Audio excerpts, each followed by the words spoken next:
from the SGBAU University. Yes. And my very warm good afternoon to each and every faculty members who are part of this program from a specific college. And okay, so since it is the seventh day or the seventh day, that's what I understood. So you have seen what exactly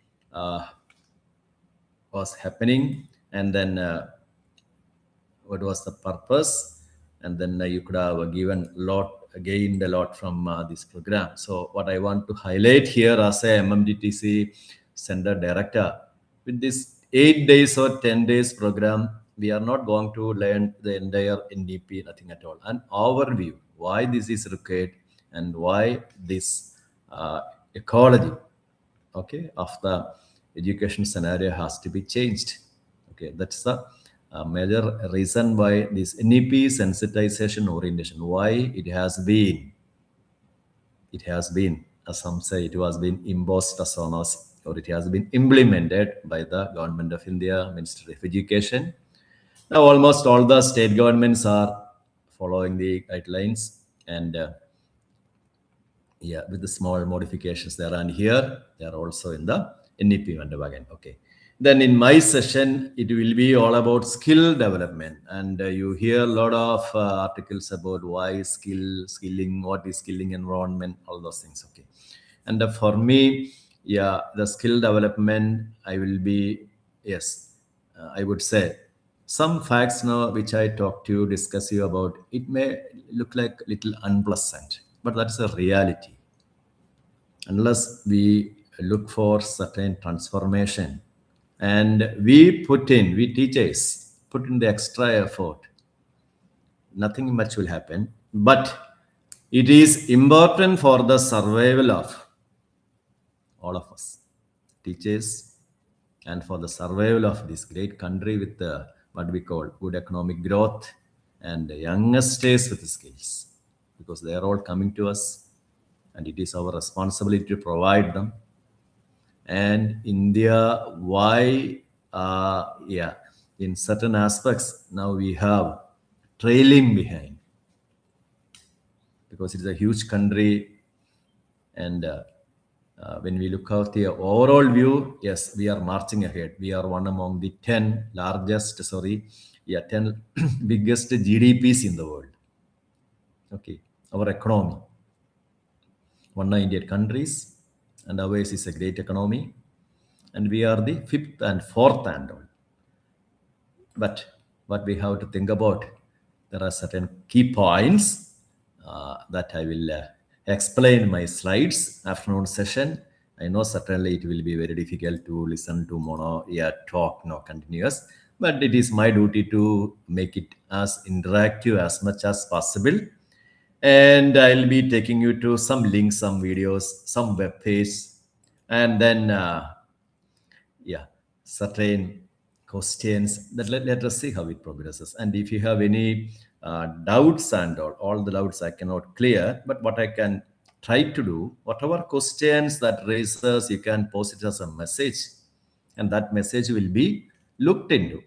I'll try to answer. Okay, because this is a critical juncture, and I'm also like you. I have been with the education system for a long period of time, agreed, college, and then my biggest fortune, I would say, after studying in a non-autonomous system in Kerala, I was with one of the most performing autonomous colleges of 1980-85 period. I would say 1980s. That is a period. That time itself, autonomy was there, and that was Nirala College, Chennai, and all. So I could understand their system. Yeah. Anyway, so now I have shared with you the first slide, and you see that great person, well known to us, passed away in 1941. And that period itself, he was been directly telling Indian education system is a manufacturing, BSc, MSc, every year and year. Students are being manufactured, but no space for their curiosity, critical thinking, not much space. And see, 1941, a person, you know who he is in at the age of 17 or 18 itself. He went to London for studies, law. He didn't like it. He shifted towards something which was of interest to him. Yes, that is his field. Poetry and then the culture, Western, Eastern, Oriental, everything. Anyway, so what he said is that's exactly what we are hearing. What is the meaning of it all? Simple. Don't try to teach the students, the present generation. What do we teach in the schools, colleges? We just simply teach. If you are simply teaching what the same methodology which has been shown to us by teachers, our teachers, some 10 years ago, 20 years ago, that is not what today's generation requires. That's exactly what he's saying. That's what we call us. What it is, a visionary, a vision, generational foresight. So what does it mean? Yeah, our past learning, don't try to, this is what many of us may have been thinking like, but this has all suddenly changed, especially during the last 5 to 10 years. Okay. Now the students are looking for opportunities where their creativity and where their curiosity is well respected and leads into interesting academic freedom. Okay, that's step one. Number two, another great personality, because these all are the visionaries, we would say. 1940, American President Roosevelt himself, no, he was having a very good academic background, a person with Berkeley, and that is in 1940, long ago. Harvard University education, Columbia University, everything. A great president because World War II. And he was telling his his faculty members of Pennsylvania University in 1940. What did he say? See, don't think that we can build a future for our youth. What does that mean? Because we all think, our parents, especially from the, I would say, little less fortunate like us, unfortunate people, yeah, who are no, who could not go to school or college, or think that sending somebody to a college ensures to some kind of job. No, some 10, 20 years ago, 15 years ago, it was sure. Very few colleges in Maharashtra or in Kerala or anywhere. Very few colleges. So if you get into admission for a UG or PG, also very difficult. All the self-financing was not there. And somehow you would have got a job. But now that is not possible. You and me all know it. Okay. So what he said in 1940 to American people, we can build our youth for the future, equip the youth for the future. What does that mean?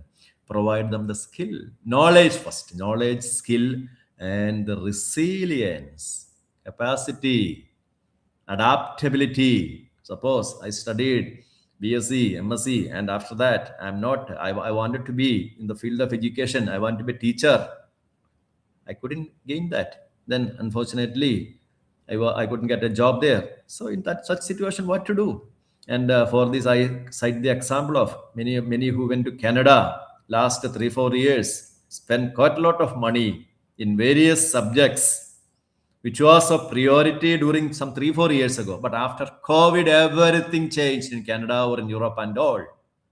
And with the arrival of AI, yes, what happened? Especially many who went for all this computer education after 3 4 years, they found that no jobs in Canada. And now they have to come back also. That is a yeah, but coming back is not easy. 1 year, nearly 25, 30 lakhs. And you can imagine 3 years of study, how much of loan and all the financial burden. But then what to do?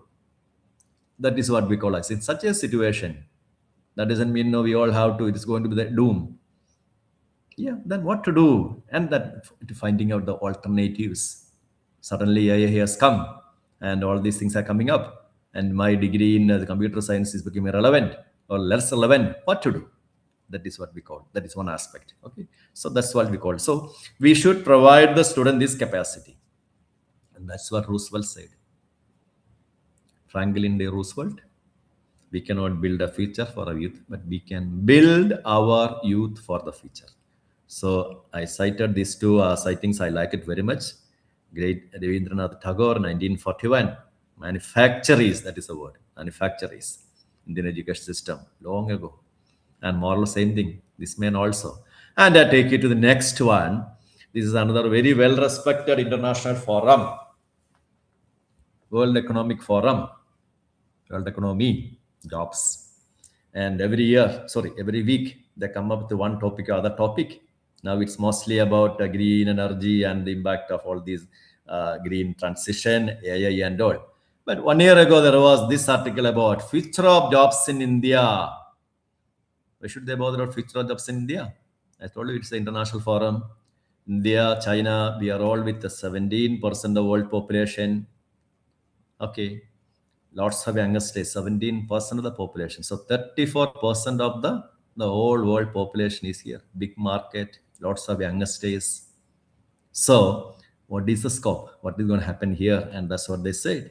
And this is from that international forum about India, April 2000. Yeah. 2/3 of companies in India are finding that they are not getting the right kind of skilled employees. First one. And the second line that is very dangerous for our profession, our existence itself. Companies are finding the students we are producing with the degree, whether it is UG or PG, they are not meeting, they are not having the skills. Skills, only degree is there, academic qualification, no skills. So what they are doing? Instead, companies started training. And some 5 years ago, 6 years ago, it was okay. But now what has happened? Many are tying up with certain universities or opening their own universities without degree requirements, offering courses. You come to us after +2. We will train you for 6 months. If you ask me if there is any exaggeration, I would say no. Because I was associated with a very top-rated college in this part of the country. The first one to get A++ and all. I am proud to say that because, and many of our students they are getting admissions in the national, international universities also. And to our college, all these IT companies used to come. Students are happily, we are not discouraging them, but we used to warn them, IT, and this is all, it is a temporary phenomenon, what is studied here. And those companies every year, they will be shifting their priorities and you may land up in soup later. Anyway, that's something. So these companies come to our college and they pick up all the good students. And I used to ask them, why you are taking all students from botany, zoology, chemistry, physics, Hindi, everything. Not only IT or computer science or physics or maths, at least somewhere related to the computer science. And the answer they gave me, you have good students, we need them. 1 month of our training, that is enough. And then the painful thing for us, see, we have been, they're all good students, and they have been with us, studying our biology or chemistry for 3 years. Now, what is the relevance of all this? And what message they will be giving to the society? No point in going to college. Even without that, you can get it. And exactly what happening now. The companies are offering, if it is Reliance or Adani or Tata or any company, and all these banks are doing that. They don't want our BCom go and all those things. They are looking for candidates. They have specific universities with whom they have programs. Join there. Fees also high. Very high fees. But students who are passing out, they know that they will get a job. How do they know? Social media. And this is a reality. Many of us are unaware of it all. Yeah, that's what they said. World Economic Forum, I said. Very well respected, and it's costly also to join there as a member. But anyway, so what's the future of jobs in India looks like? And this is also unpleasant truth. When you read it now, you'll be asking me why you are talking only about, I am talking about technology related. And that is the reality. Jobs are in this field. Big data, AI, machine learning, cyber security. And if our subject can be related, or all this can be brought into our subject, that is good. And unfortunately that is why we say, we are all, I would consider this present generation teaches us at a very critical juncture. And I'll come to that later. We are in the 4th industrial revolution. And we studied in the 3rd industrial revolution. So what does that mean? I'll show you later. Okay. So, and what happened? If you do not know how to associate, we have to go reskilling. Even if we get reskilled, a temporary reskilling won't help. Yeah, you are going and joining some course. Yes, maybe good for another 3-4 months. Again, new tool will come. We have to upskill. So these are the problems. So early, okay. So and for that, then other than that, skills and all, there are various All India Mission, Skill India Mission labs are there. And then we go to the next blue line. You read it carefully. India key labor market trend. Finding employees, companies are also finding that not easy to get good candidates. If China is marching ahead, I'll come to that later.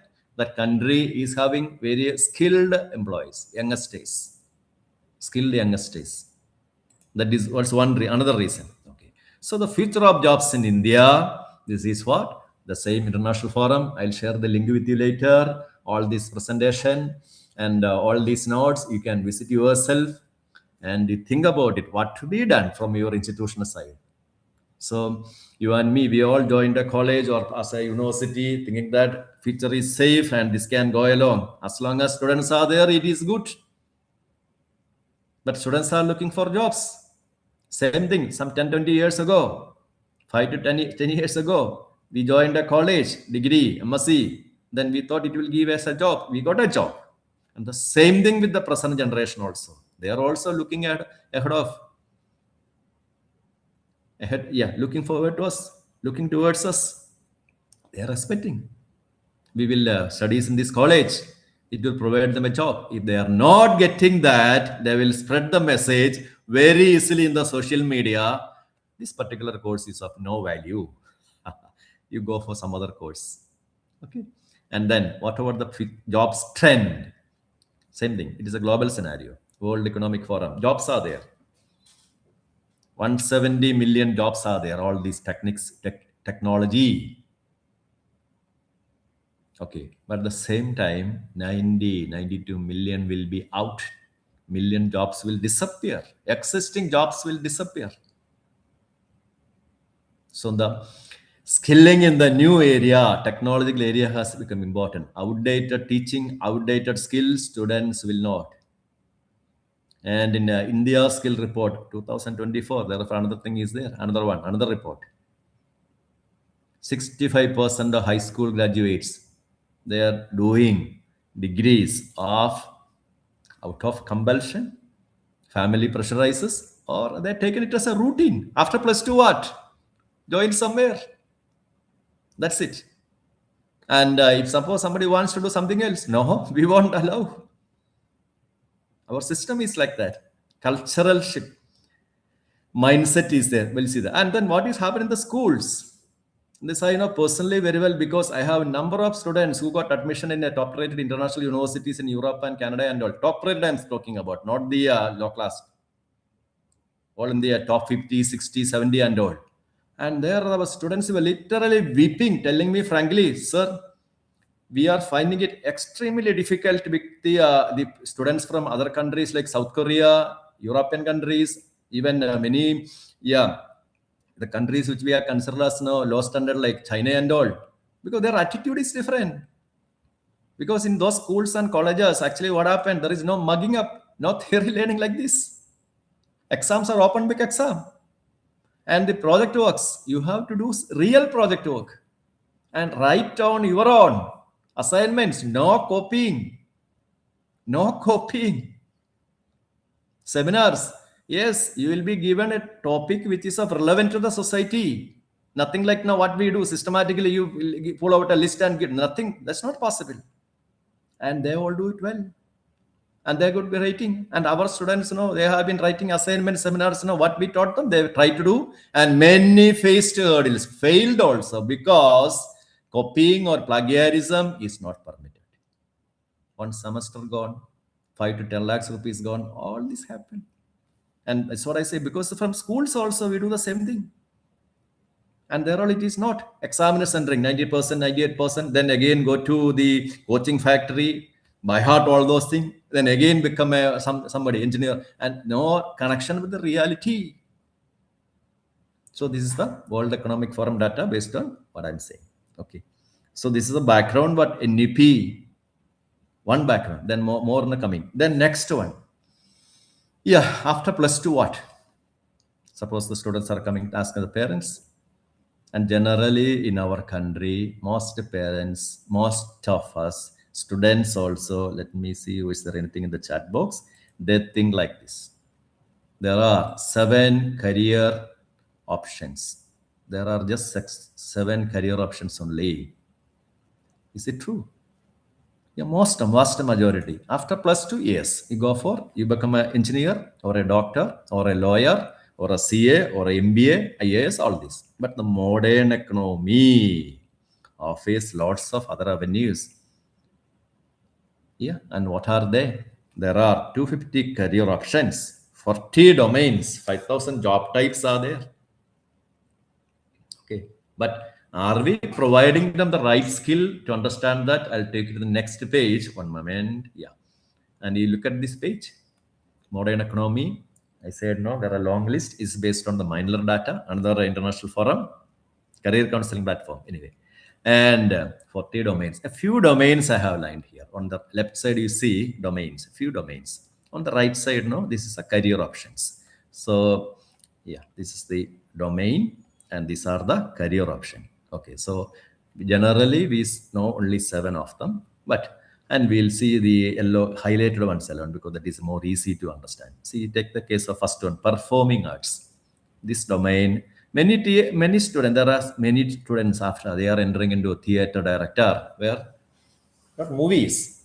There are so many programs, serials, channels, everything, music, therapist, choreography, social media, all these TV channels. How many channels now we have? Regional, how many? In your state itself, how many? All India, how many? Okay. And then another one, hospitality tourism. People are visiting different places. They are going to Ajanta Ellora, yeah, Nasik, Bombay, everywhere, Himachal. And how do they do that? Yes, there are travel agencies. Not travel agencies, online agencies are there for everything. Travel arrangement, tourism, tourist booking, hotel booking, everything. So this is all of hospitality tourism. Okay.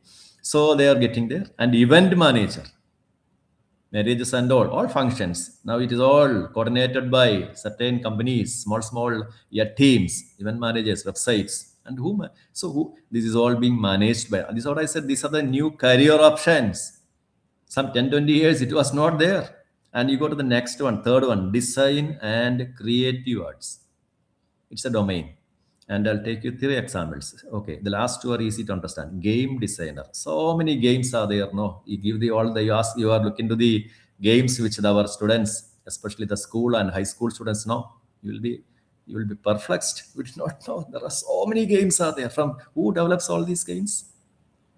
Unfortunately, here it's all plagiarized. Okay, I agree with that.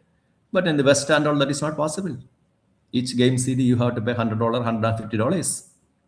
So the game designing person, he makes money, creativity and all. And then fashion designers, yeah, fashion stylist. So many boutique and all. What kind of fashions you are seeing? And dress materials. When you visit a website, Pantaloon or Diomart or Amazon, there are so many companies. Who designs all this? And UX designer. So this is what I said, design, creative arts. So are we teaching? These are the new areas. Youngsters are getting, those who are having creativity or the skill, they will. But are we helping these sample career options by providing the training or not? Somehow they are lucky. Those students realized that there is no point in getting stuck with our education. They might have joined for some other course, 6 months or 1 year, or the company might have trained them. And there's another classic example for it. I'll take it to the example of what happened in Kerala, Trivandrum. There was this Adani port. It is a huge port started by Adani. And you are seeing crane operators, 9 youngsters, young ladies are there. It happened December. And you just see what is their education background. Now they're all sitting in a small room or a computer room, and there they are, container movement. All these ships, big ships will be landing there, container movement, crane operator. Adani selected, and there was a course and did that, and what about their education qualification? Yeah, somewhere from mathematics, some from commerce, and some from hospitality management and physics, everything. This is what I said. So imagine this student, one of the first one, she was saying, I'm a physics. I'll do only MSc physics, PhD physics. If he was pursuing that line alone, you know what might happen? It's not easy to get a job, certainly, unless no. Anyway, so I'm not discouraging, no, all should go for all these jobs, nothing at all. So one should know what are the kind of opportunities and what kind of options are available. That is what our own interest won't help now. Maybe you may want to become a teacher, but if the teaching jobs are less and there is also severe competition, fierce competition, we have to think about other option. Okay, that's all I can say about it. So I hope I can continue like this. Am I audible? Is it clear? Yes, sir. Okay, so I can continue. Unfortunately, I don't speak English, so that's why I put in the Hindi also. Okay, I'll share the size with you. So this is a reality. Whether you are in a rural area, now there is no change at all. I mean, from Kerala, and we know what's happening in the rural, semi-rural. Now the students, they are all having exposure, well connected, social media, and message from one area, it spreads to other region. And in Kerala, we are facing a lot of difficulty now. Colleges are finding students are number coming down. Arts and Science College, very good college, hostel facility, everything, whether it is boy or girl, nothing. 40 seats, hardly 10 members in some colleges. You just think about how long the government can pull along like that. Permit, that's a question. And the question is, we have to ask, where are they going? And we know where they're going. They're going to different national institutes are there, other states are there, other course types are there, private universities, very high fees are there. Doesn't matter. Now bank loans are available. Okay, then going abroad, huge number. Powering off. Which one? Okay, sorry. Huge number. Like that, they went abroad. So, and this is how things are happening. So anywhere, it can happen everywhere, not only in this country, sorry, this part of country alone. So that's why I say it has become a serious issue for everyone, our system. And when these our students, they go to foreign countries, and then they what kind of culture, and they forget our Indian culture, everything, this all happened. And then many of them, they may not come back also. Anyway, so that's all secondary issues. Now, as I said, no, yeah, some 10 years ago, we were also like this. We need a job. So fortunately, you got it. Next, World Economic Forum, Future of Jobs Report 2025. World Economic Forum, it is not India, it is international data. Where are the jobs? Fastest growing jobs. Next 5 years, 10 years, 15 years, going to be here only. Number one, I don't have to explain further, big data. AI and IT and all. Yes, skilled ones. Then second one, fintech engineers. Now what's happening? Where do you put all your money? If you have a saving mentality, either in gold or in the fixed deposit, bank deposit, no. Now people are mostly after NPS, or the SIP mutual funds. And there are so many calls coming to you from all these loan offerings. Who are behind it? Various apps are there, fintech apps. Based on your salary, credit score pattern and all, they will give you a loan. That's the system. That's a fintech. Engineers are there, microfinancing, all those things. So online financial services. Next one, AI and machine learning specialists. I'll take that later, robots and AI and all. Okay. Fourth one, software developers. What is the software developer? App developers, that's what. How many apps are there in your mobile? From where do you get it all? Who developed it? Somebody is developing, and based on the demand, that will be clicking. And if it is successful, the developer gets money. That's all. So one moment. Okay, my speaker. Okay. Just one moment.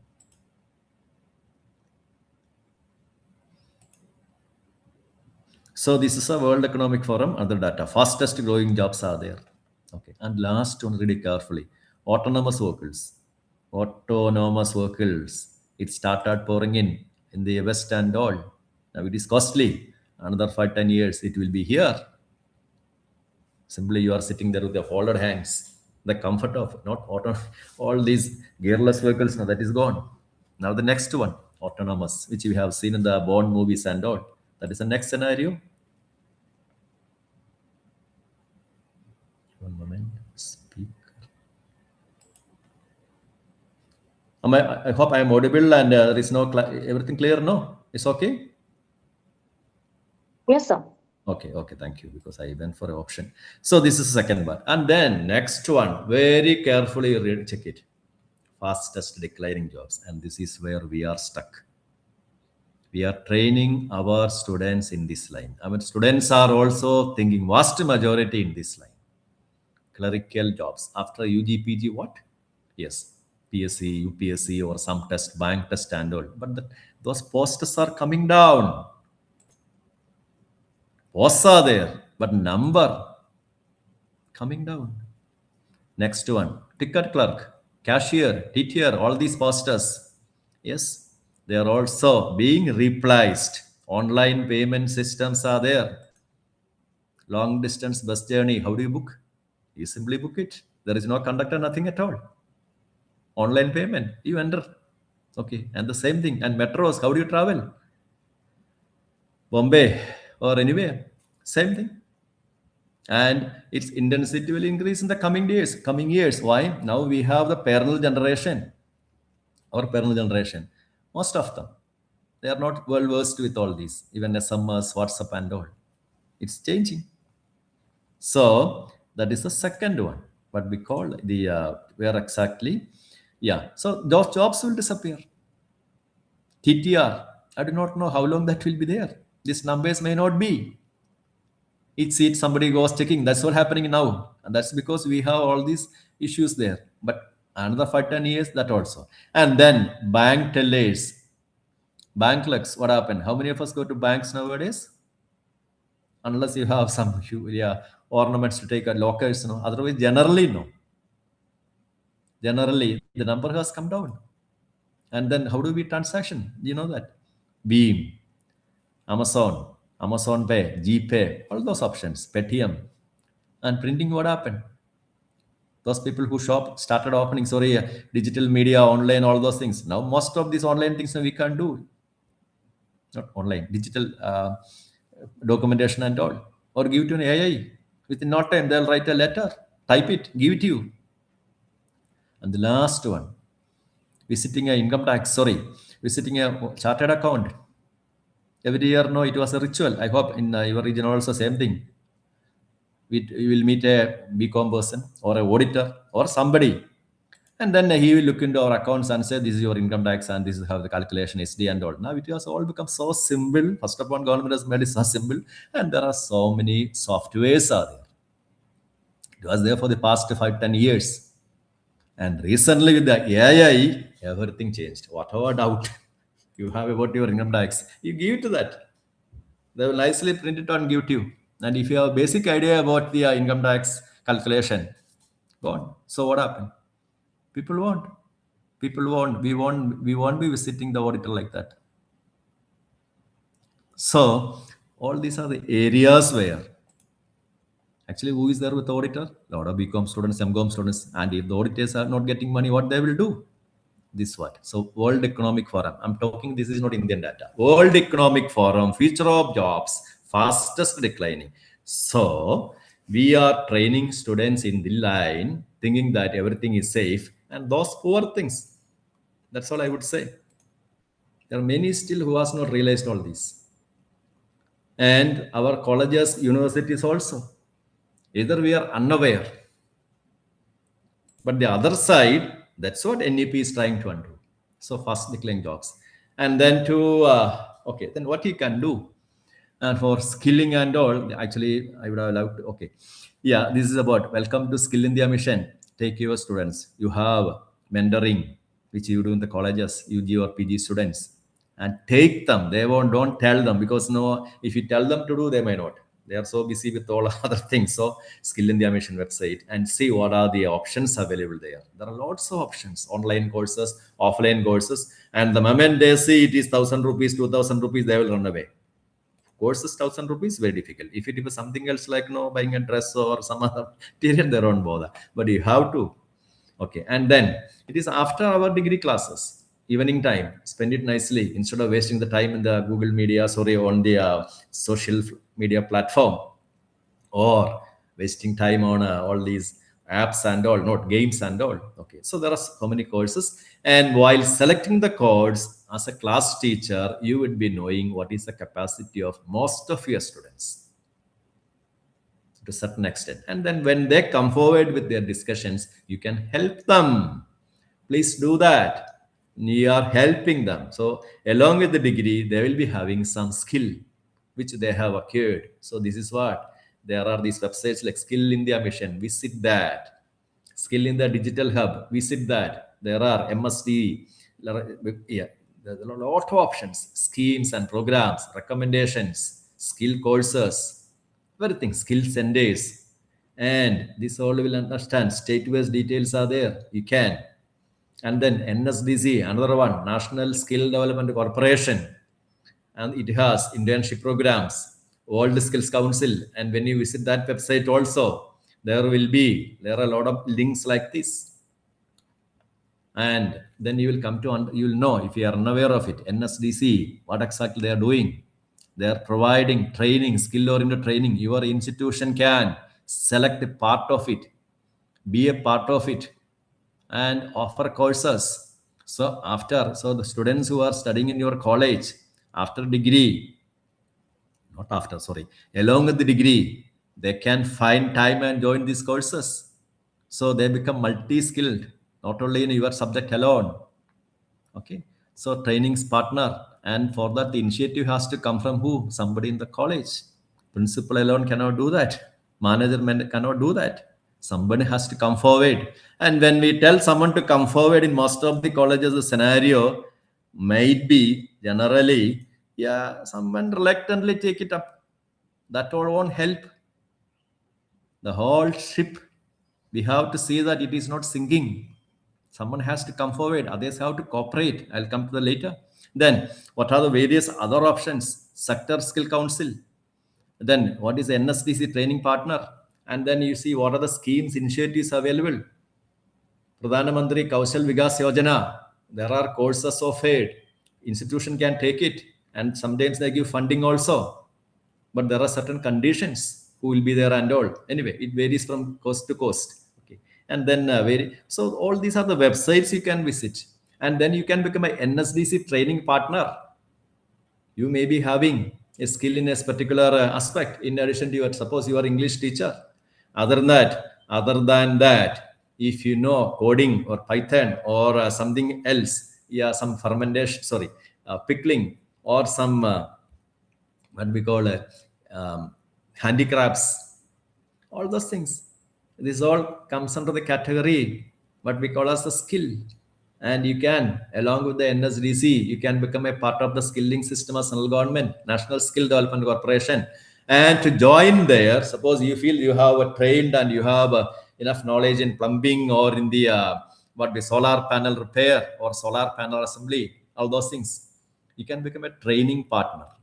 But for that, you have to, your college or your institution or your polytechnic or your department together, you can become NSDC affiliated training partner. Your department college is offering a training program in, for example, it's a diamond cutting. That's all.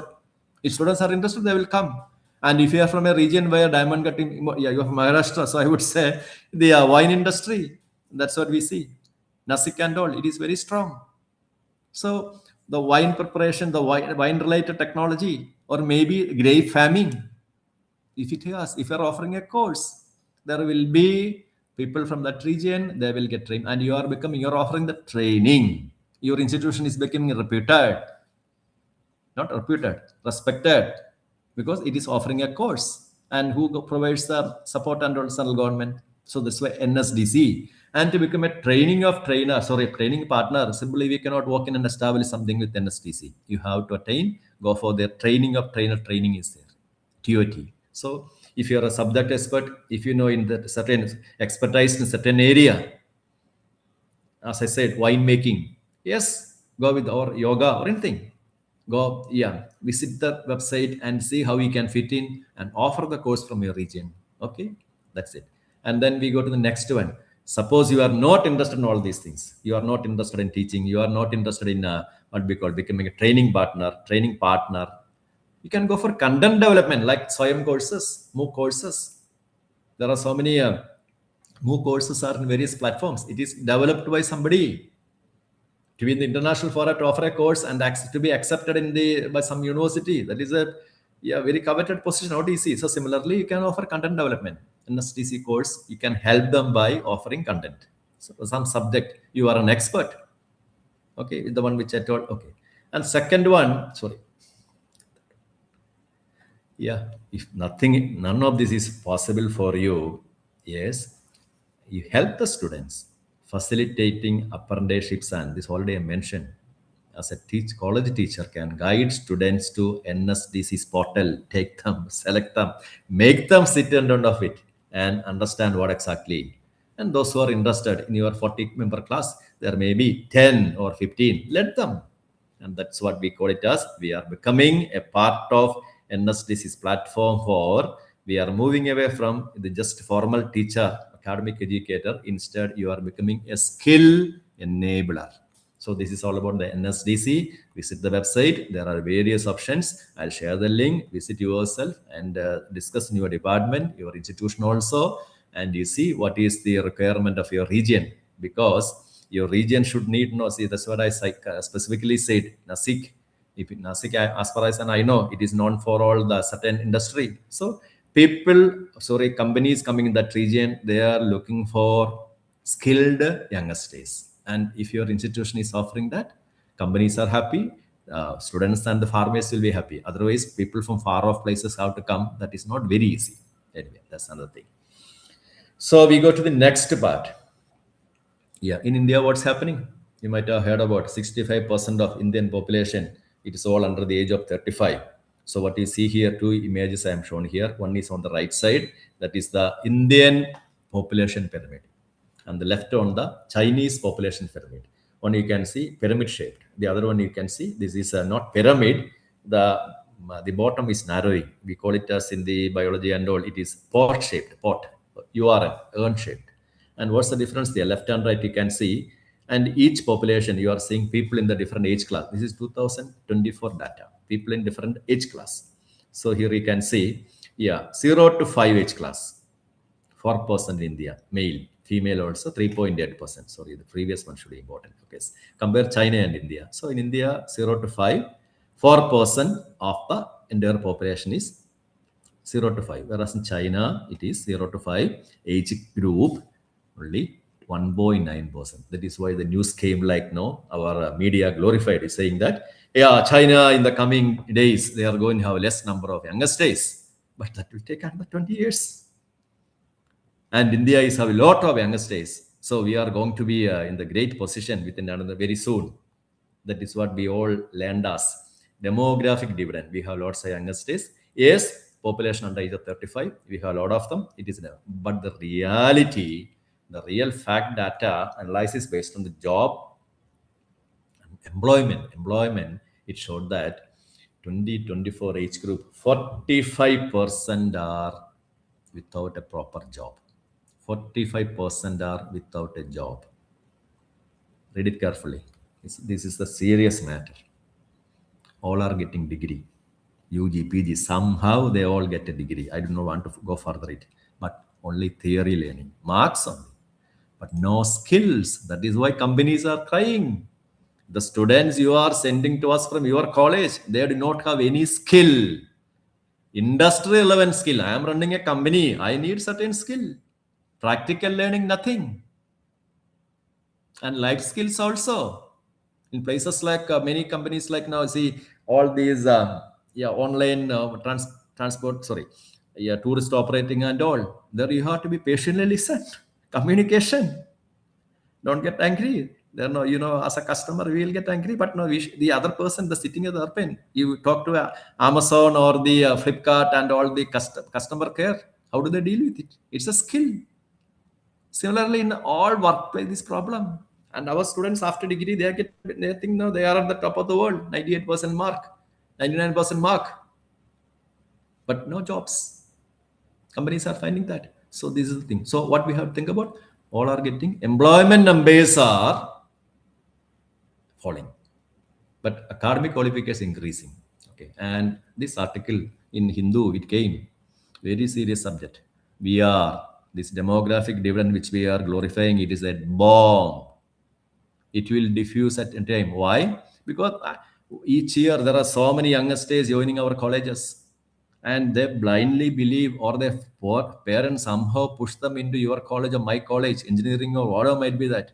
After 3-4 years of very easy go life, and when they come out, they found out that no companies are willing to, or no jobs are there. It is not other way. They are not having the skills required by the companies. So what happened? 3-4 years of study, and the parents will blame them. I spent so much of money, and you select that institution, and now you are like this, and the home scenario will change. If your children, if your daughter or boy at the age of 20, 21 and old, sitting frustrated at home, he can create hell, not only for you, family, for the society also. When all of them like that, there are so many like that join together because they are so unhappy, disillusioned. What, we cannot blame them at all. They just believed, came to our college, studied, but no jobs. And ultimately, what they will do? They will get into all bad habits. Bad habits. And that's what this article says. Demographic dividend. It is going to be a liability bomb, and more number increases. What may happen? When we get into the metros, buses, and all, we'll say people are not behaving like the frustration. That's what they're showing. We used to say, 10 years ago, youngsters used to respect these elders and all. This is the thing. And then another example I used to cite. When we are calling for the meeting, alumni meeting, we are not seeing the youngsters. Youngsters of recent batches, they don't turn up. No, that's my experience. And I don't blame at all. This is the reason. Many of that happy, young, smart faces, they do not want to face us. Embarrassed, because many are with all the jobs and all, and many the recent ones now they are struggling, or they would not have got into a good position. This is the reality. So that's what article says. It's a time bomb exactly. And the society increases, it is not good for the country at all.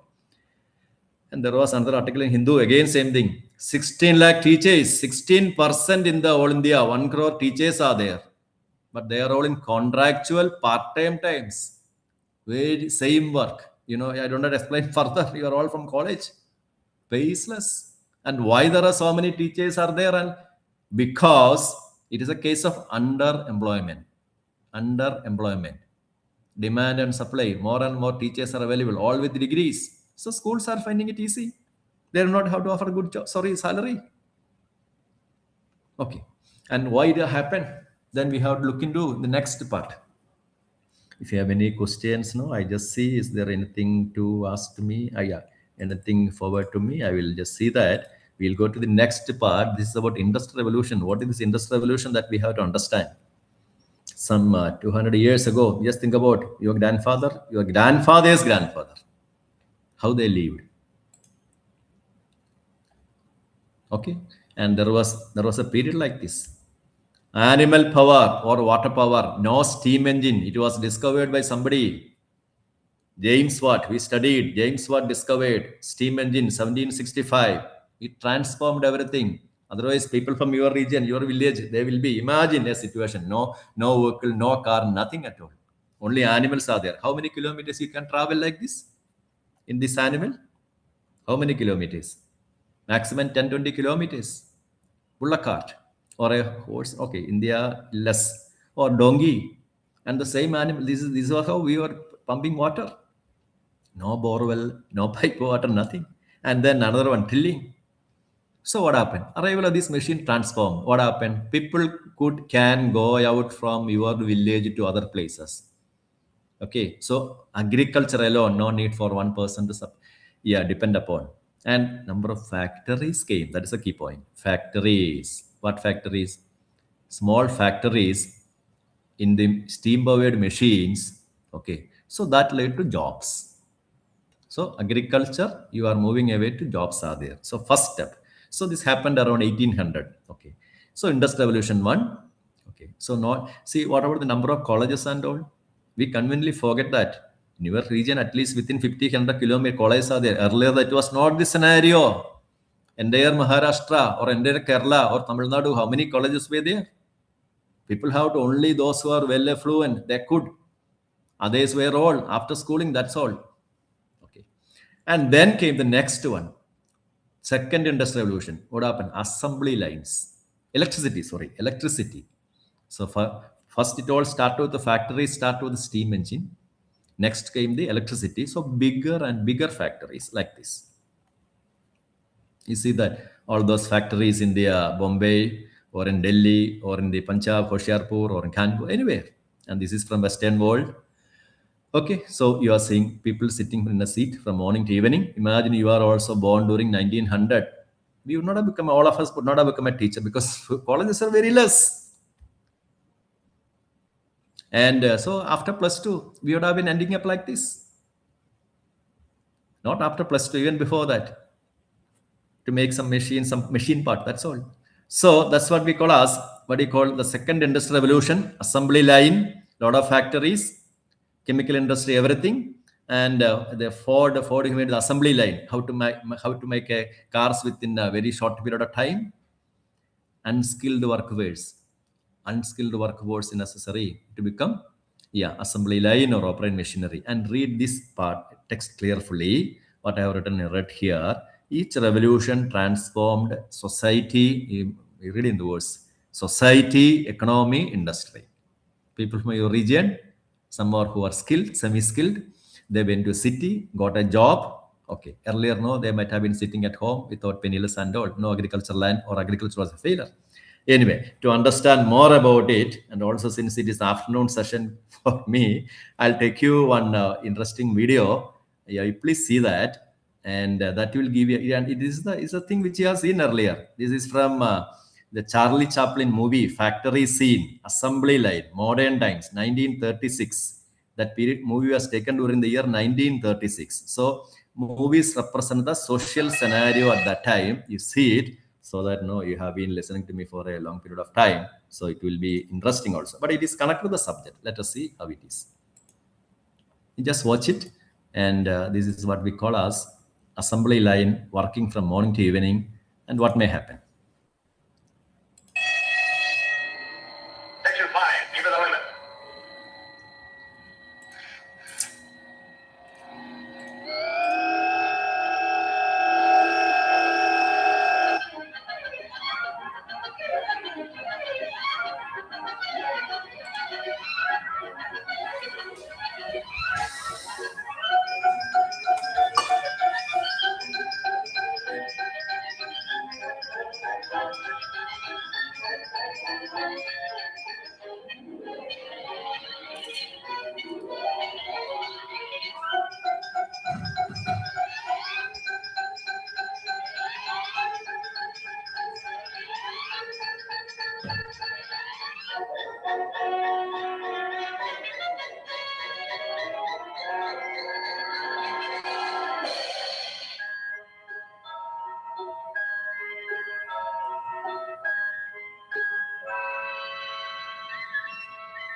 the remaining part of the video, you can watch it later. So what I showed you here, this is what we call as the assembly line when second industrial revolution, 1936, this movie was taken. So factory set up over here, second industrial revolution period. How was the life and what kind of skills were necessary, how people were moving ahead. And then we go into the next one, namely third industrial revolution. You and me are all part of it. Maybe, yeah, you might have been born after 1985 or 80, 10 years. But this is a period 1985, remember, that is a period 80-85, and I remember very clearly. Yeah, my PhD time, and I remember in 89 or 88. No Word file, no Excel, no PowerPoint. Okay, and we are depending mostly on we are typing. And now, honey, can we think about something like that? Doing PhD without any of this supporting stuff?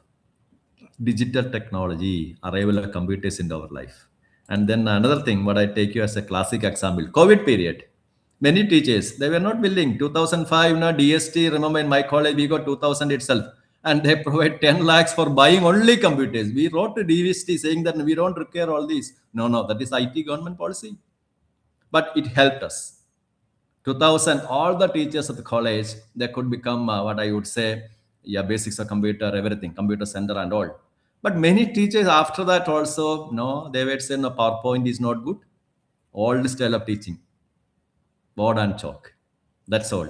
But everything changed. 2020, COVID. COVID, what happened? Everybody, those who were against it, LCD projector, PowerPoint, everything. And they became, purchased their own laptop, updated laptop. I remember still all supporting staff was saying, sir, teachers having very old laptop, they won't support all this Microsoft team and all. We were using Microsoft team.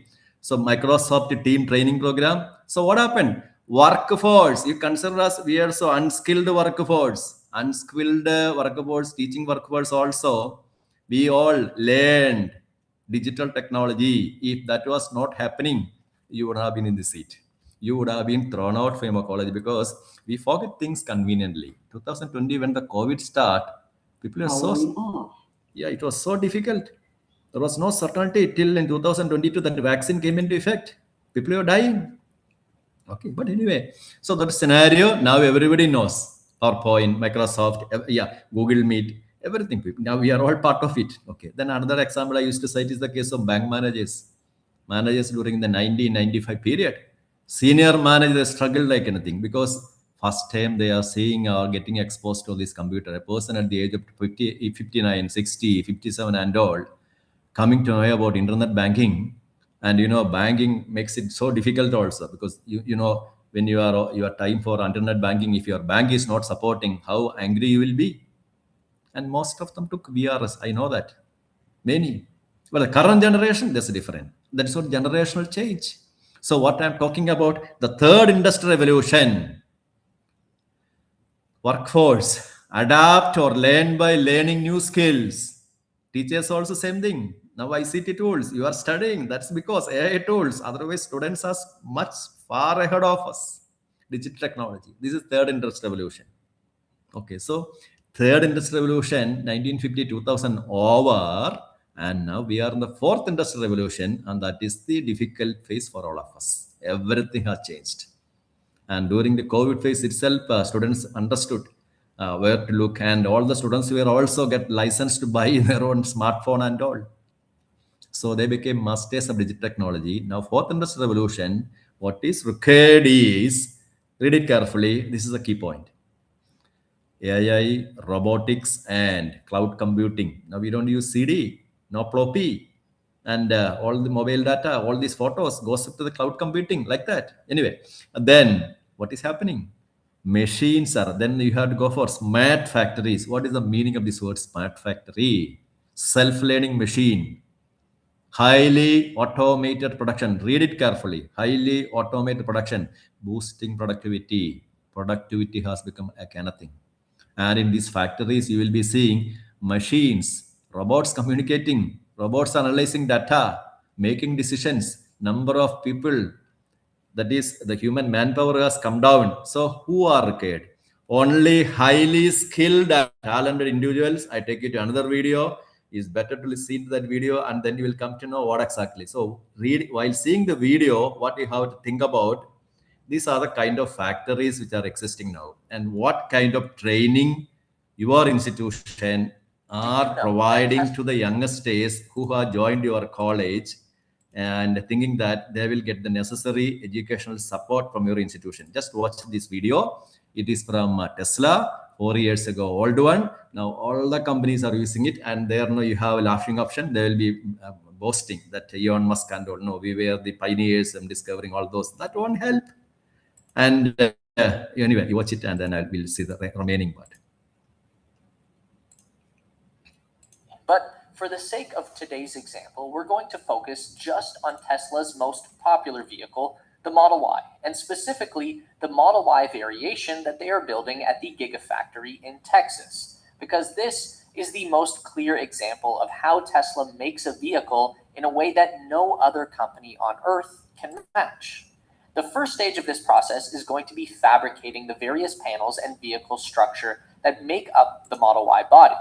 To do that, Tesla is going to use a process called... I said this is a smart factory, machines communicating, okay, and boosting productivity. That's the key point. Stamping. This is pretty simple. You have two halves of a die mold that hold the shape of the part that you want to make. Then you place a sheet of metal in between those two halves. Typically, that's going to be aluminum. And then the machine stamps down on that sheet of metal to form it into the desired shape. There are going to be dozens of these stamping machines involved in fabricating all of the components that make up the body structure. The next step from there is going to be piecing them all together. That's where the big robot arms and conveyor belts start to come into play. They are welding together all of those stamped pieces to begin forming the skeleton of the Model Y body, moving from one robot down the line to the next, each one adding a new piece of the puzzle. This is what they call the body in white stage of the process. The car is not actually white at this point. It doesn't have any paint at all. I don't know why they call it that. But once the skeleton frame is complete, they're going to start attaching all of the body panels, like the fenders, the doors, the hood, and the trunk. These can't just be slapped on by robots. So there are going to be workers attaching and bolting down all of this bodywork. In theory, they would be ensuring that everything is fitted perfectly straight and even. But in practice, Tesla has been known to fall short on that aspect, though apparently Giga Texas is turning that around with nice, tight fits on the bodywork. From there, we go on to the paint shop, where the assembled body gets sprayed with primer and then sanded down to a level surface. Then it goes through a whole series of spraying and dunking and drying sessions, getting multiple layers of paint and gloss, depending on the finish. White is the easiest, that's why it's the cheapest. Red is the most complicated, with multiple layers of color and metallic speckles, and that's why it's more expensive. After the paint is dried, buffed, and polished, the body goes off to have all of the interior paneling fitted, the electronics wired up, and the glass installed. Now, simultaneous to all of that, there's going to be a separate process going on to manufacture the Model Y's underbody and powertrain. For that, they're going to start with a structural battery pack. This creates the central frame section of the vehicle, in addition to holding all of the 4680 battery cells, along with the integrated cooling and electrical architecture. Then to that battery pack, they are going to directly bolt on the fenders, are then integrated into the Giga castings, one in the front and one in the back. Each is connected through a gearbox into the drive axles for all four wheels. The suspension is all tied into the castings, and the brakes and wheels are added to create a big rolling structure, kind of like a skateboard. Then on top of the battery pack, they are going to lay down the carpeted flooring, attach the center quickly on top of the frame and powertrain assembly.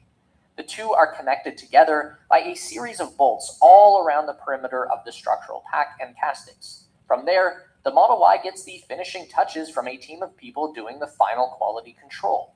Again, in theory, this is where any defects and issues are identified and fixed before the vehicle rolls out to be delivered to the customer.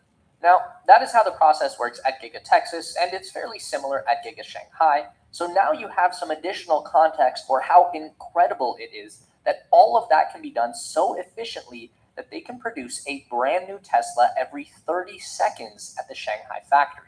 Have you heard of the sneaker company Vessi?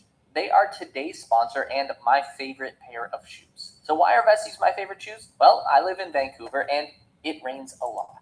So you have seen where exactly third industrial revolution has taken us, and then what is the seriousness of, what is the background of it again? Because with the third industrial revolution, what is happening?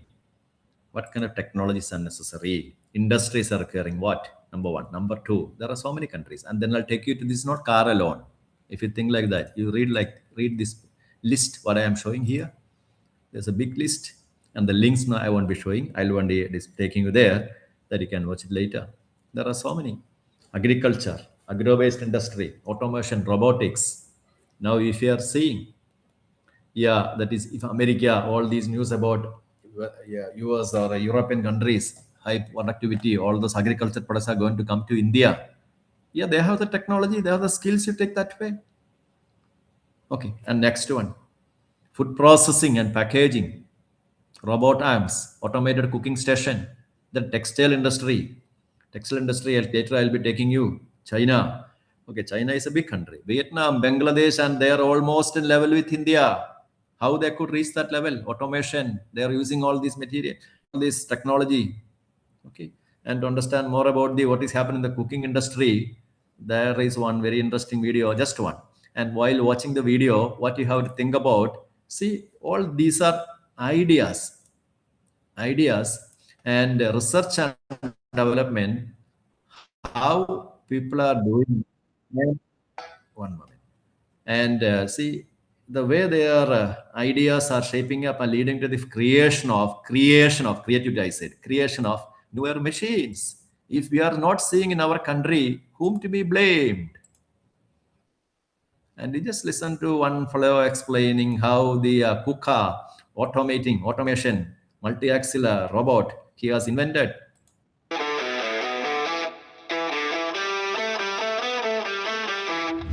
We are Kernel Foods. We're based here in New York City.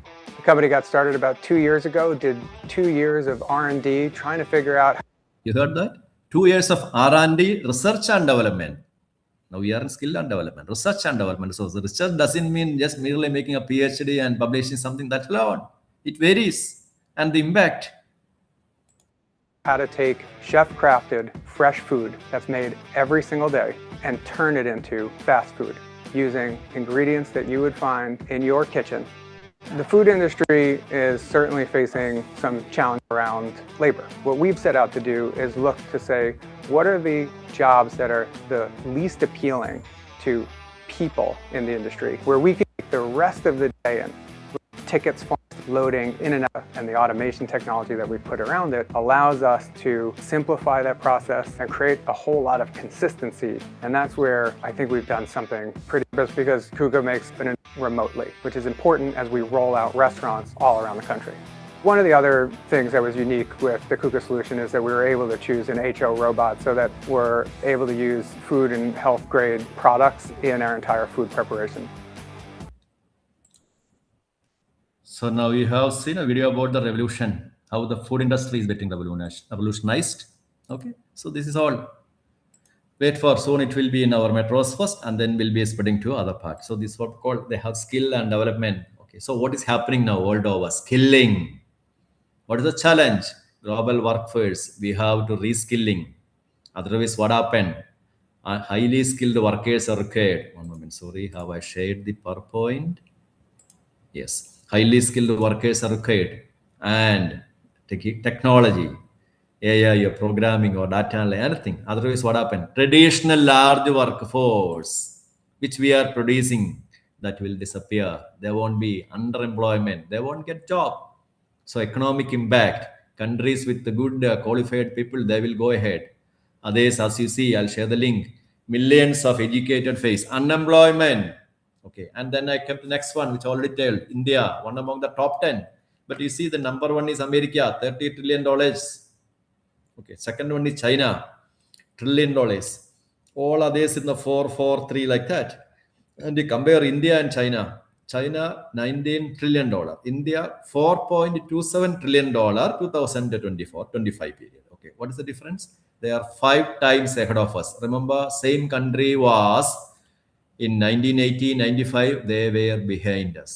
Now they are 5 times richer than us. Okay, and per capita income also, per head. Yes, we have around $7,000. There is $21,000 per capita. And this I take you to next one, link between education, economic development. Education and economic development. Hanushak and Wasserman, 2021. Economic growth is a function of cognitive skill of the population. You understand that? Cognitive skill. If we are having a lot of people, that won't help. Okay. So this cognitive skill, that is what the capacity, math, science capacity skill, critical thinking capacity, problem solving capacity, analytical capacity, cognitive skill of the population. They are the internationally well-known econometric scientists. They studied the link between education and economic development. And they have seen that countries with cognitive skills, they are marching ahead 75%. And that take you to the Bloom's taxonomy. And here you can see cognitive skill, our capacity. What do you mean by cognitive skill? Capacity to think, learn, remember.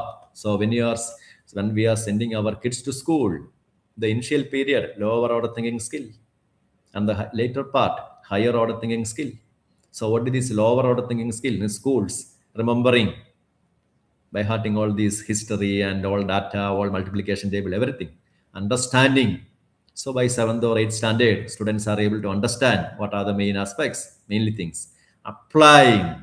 They start applying formulas and all those things or rules. Yeah, after 10th or 11th standard, most of the students, they can speak in Hindi or English or other language. How it is possible? That's what we call applying. Okay. And then cognitive skill 2. Sorry, the second level, higher order. After schools, when somebody enters into college, they should be having analyzing capacity, higher education. Okay, and with the identifying what happened, why now the America war has happened. Ask some of the students to write and analyze it. Many may not be. Independent analysis capacity, how many of them? Evaluating capacity, what is the reason? Ask them, tell your student to write a good, read a paper and a good review. How many can do it? How many? And that is why creativity. Another one is creating something. Even a simple project work. When we give to them, they come to us. They do not know what to do. This is what I said. International education, students now going abroad, they are finding that. Analyzing capacity, evaluating capacity, creative capacity, all high because they are all doing based on the real data. And our education system, that is where now we are running, we are falling behind. And to understand that more about it, I'll take you to one test called PISA. I would request all the teachers to visit the Wikipedia webpage and study about what is this PISA. Just read. It is an international exam. It is run by OECD, 38 countries, all rich developed countries. For the purpose, yeah, it is for the improvement of economic and social well-being. If all the countries are good, rich and all, yeah, people will be everywhere happy. Otherwise, no, as we see between India and Bangladesh and Afghanistan, all issues are there. Okay, so that's what their aim. So they have one test known as PISA. It's a 2-hour test, testing the education system to understand which one is working. So what happened? Students from 9th, 10th standard or 11th standard from each country, 5,000 students go and write this test, PISA test. And then what happened? And based on that, ranking is given. And what kind of tests? The tests are from science, maths, reading, general reading. Cognitive skills of students are evaluated.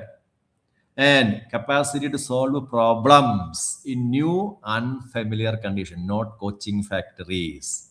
After that, no +2, all these engineering, medical, not like that. Students from China, students from Vietnam, students from Europe, America, Canada, everywhere, they go and write this exam. Based on that, scores are determined, testing the education system. It is known as the popular test PISA once in 3 years. And what happened? We are not writing it now because in 2009, we wrote once. 5,000 students, Government of India proudly sent there. But out of the 74 countries participated, we were 73rd. After that, we are not participating. Now, so read carefully. 198 countries in the world, 80 countries are participating. In 2009, 74 participated, we were 73rd. So you understand. And 2022, who are the top pairs? Singapore, China, Japan, Taiwan, all from Asia, Southeast Asia. And this is the Wikipedia picture. Here you can see the top pairs are in green color. The poor performance in red color. 80 countries wrote here. And then this orange color, that is in the mid-level percentage, mid-level. And all this gray color, entire Africa, nobody wrote the exam. And then the entire Asia, here also you can see only very few wrote the exam. And there is a small, okay, and green color, they are the toppers of the world. That is, as per the PISA test, their education system, they are the topmost one. Which is one, here you can see America, North America, Canada, United States. Okay, South America entirely in red. And this is what Hanushak and Wasserman analyzed. Why? Okay, we'll see later. And then green color, some European countries, not all the European countries. Even Germany was not in the top 20. They were not happy about it. Anyway, and then Australia, New Zealand. And then you see the entire Africa and Asia. Asia, a few countries are there. These are the 6 small countries, Southeast Asian countries. Singapore, Japan, Taiwan and all. And they are the countries known as East Asian Miracle. You read it, Japan, South Korea and all. 1960, 1990 period. They are the countries with highest economic growth, development, World Bank data. And we are not there. And what is the purpose of this test? Identifying which system is good, which education system, whether it is America or Singapore or China, benchmarking, then for us to understand why, yeah, and then where do we relate with economic growth? I'll see later.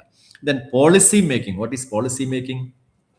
Policy making in government policies, education policy, NEP, not based on PISA, I would say, not based on PISA, but this is known to the people of government of India or the policy makers. They know it.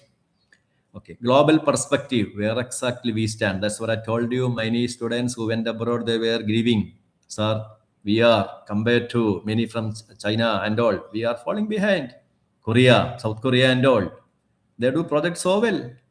Okay, and then accountability. Who is responsible? That is a question you and me have to answer. Monthly, we are getting good salary, and our students, the plus 2. Sorry, I said if it is school teachers, no. Yeah, we are training school teachers also. Many of our students have been school teachers, and they taught these kids, and we are nowhere in the picture. And this is exactly the seriousness of the problem now. And survey highlights which education system is good, which is not. Okay, so that led to the knowledge capital concept of Hanushak and Wasserman. They have written an article 2015. Knowledge is key to country's development. Okay, what knowledge? And there is a red part, you clear it. Okay, proxies. But most of the government missionaries, they look into how many students are going to school, how many students are attending school, how many schools are in a village. That all will not help. That is what Latin American puzzle, that is what the term used by Anushak and Wasserman. Then what happened? Countries having so many schools, every village school, 100% literacy, everything is there. But economy is not growing. Because this is the reason. Skills are less. Skill is less. So that is what we are trying to do. Undo. East Asian countries, Singapore, South Korea, they are all marching ahead. China marching ahead. We are behind. And I stop with this example. I'll take you to the agriculture. In the field of agriculture also, you will see, you will see the world's largest exporter of agriculture. Exporter of agriculture. Don't believe what our media is saying always. Number 1 is America. Number 2, Netherlands. And you see the difference between America and Netherlands is 1 by 220th size of America. All others are Brazil, Germany, China and all big countries, top 10 countries size-wise. Netherlands is 1 by 33rd, 133rd, small country, like comparing India with Kerala or India with Bangladesh, small country. And that country is the second largest exporter globally. How can they reach that level? And I'll take you to one example. Average tomato yield per hectare, India, 20-25 tons. Our agriculture setup. And in Europe with the modern technology, not open farm, they produces 120, 200, 600 tons per hectare. 1 hectare is 1 football ground. You see the productivity difference. And those products now they will be exporting. And why we are falling behind? We lack the skill, modern techniques. Okay. And similarly, water usage also. Netherlands, 9 liters for one particular kilo. And then for the, hectare. And whereas in the America, it is 127. Global is very high. And why this, how? So this is another data. So how they have reached this level? Modern greenhouse agriculture technology, you read it as skill. We say that our traditional ancient system, everything that is good, agreed. But to survive in the modern world, modern skills are required. And this Netherlands is a small country, many European countries also. They are become the largest agriculture export in the world after the US, just 0.5% of the land. How they have reached that level, we will see after the break. Now it is 3:30. Is it okay? Course coordinator is here with your permission. Is it okay? Or you don't require any break? I don't know. Oh, nobody there. Somebody say something. Yes, sir. Okay, so when I will come back by 3:40, when do I have to come back? 3:40. Okay, sir. Okay, thank you. Okay.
Good afternoon. You are all back, hopefully. And I'll take you to some interesting video. So what we were seeing, I was talking to you about agriculture, and in agriculture, how that small country can become second largest agriculture exporter in the world. Okay. And this is a very interesting video. And if they have reached that level, how did they reach? Research and skill development. We were all pioneers in the traditional agriculture, China, India, South America, and various countries. But now what has happened? And that's why, see, when we are seeing all these news about agriculture import is coming, and unless our farmers change, and unless not farmers, we make them change, where we will go? If to understand that, you see this video, and there are two videos, one from Netherlands, the other from the another nearby country, Azerbaijan. It is a poor country. I hope you are all back here. Fine. Or it is 3:45.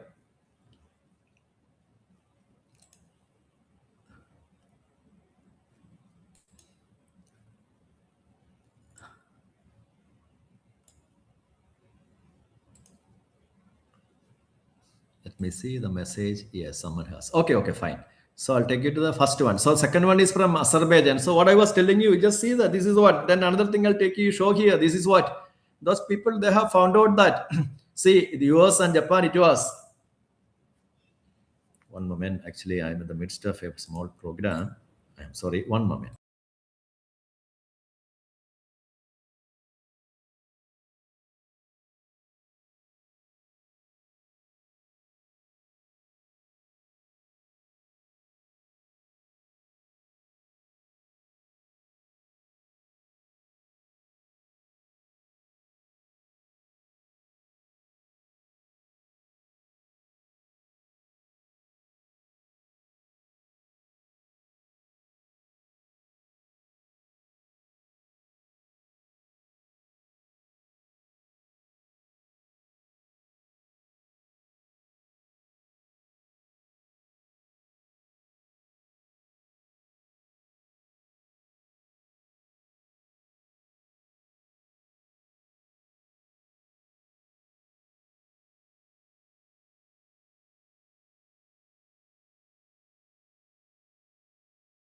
Please wait. Now I'll show you one video, and you see it. And this is about the modern agriculture.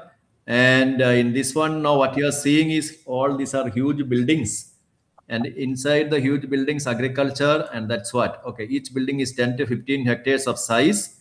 And they are not using soil, some other material. One moment.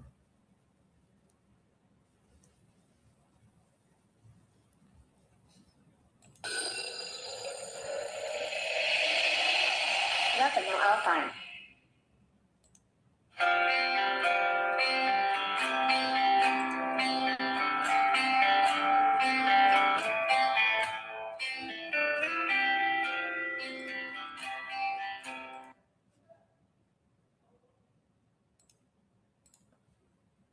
Yeah, now it is moving. Initially, it was not moving. So what you see in this picture, these are not plastic material, all hybrid plants, and then precision agriculture, that is technology monitored. And then the huge buildings, what you are seeing is greenhouse covered with transparent material. It can be closed or opened. And these are the youngest days of the country. And okay, the remaining part you will see after the. Yeah.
So this is all fully automized, and then okay.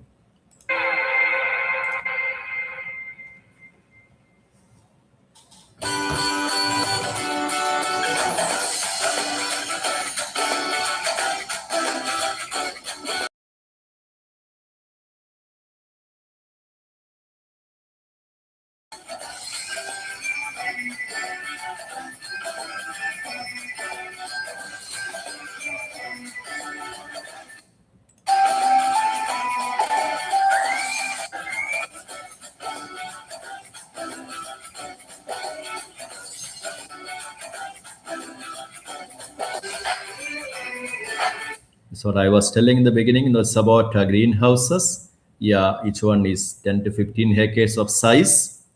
Okay.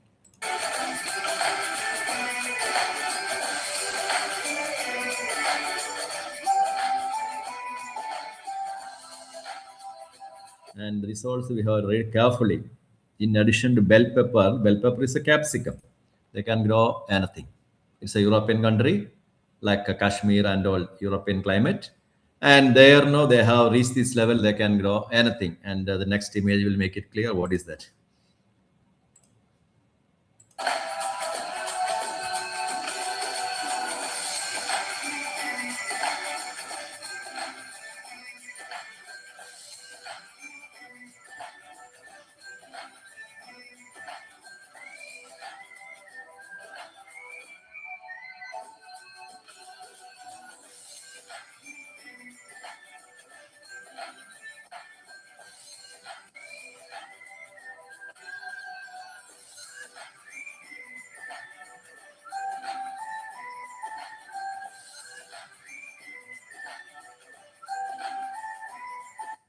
Yeah, what you see here, this is the interior of a one single greenhouse.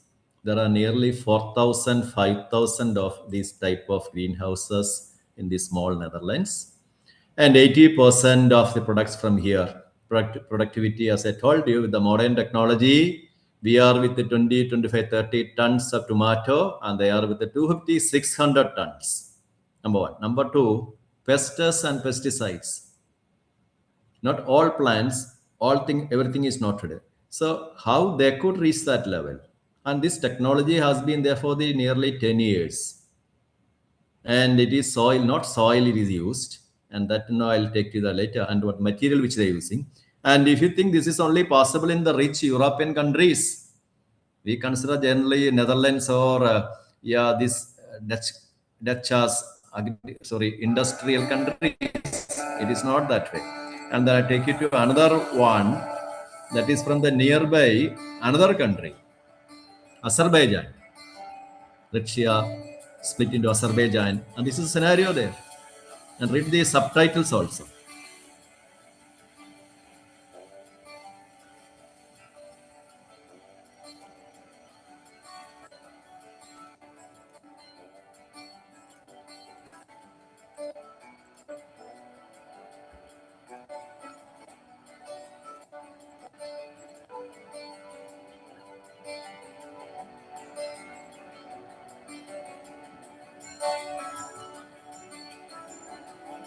Yeah, this is the key point. The material which you use is not plastic material.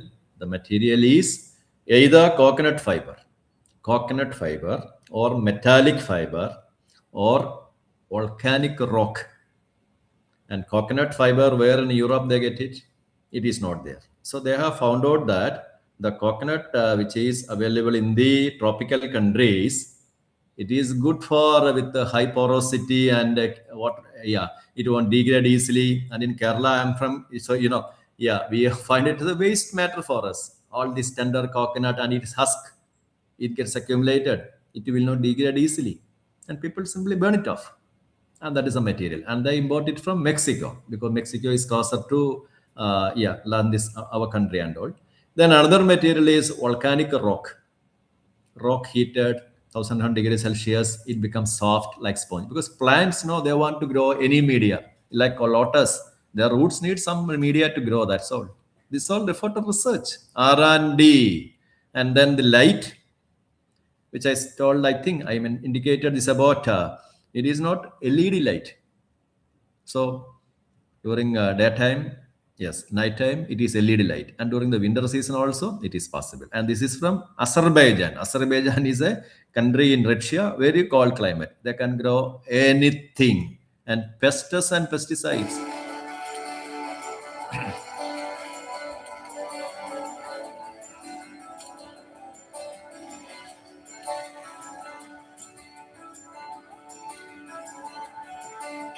And they read the subtitle. That's what I'm making it important here. Young employees, youngsters, local population, employment.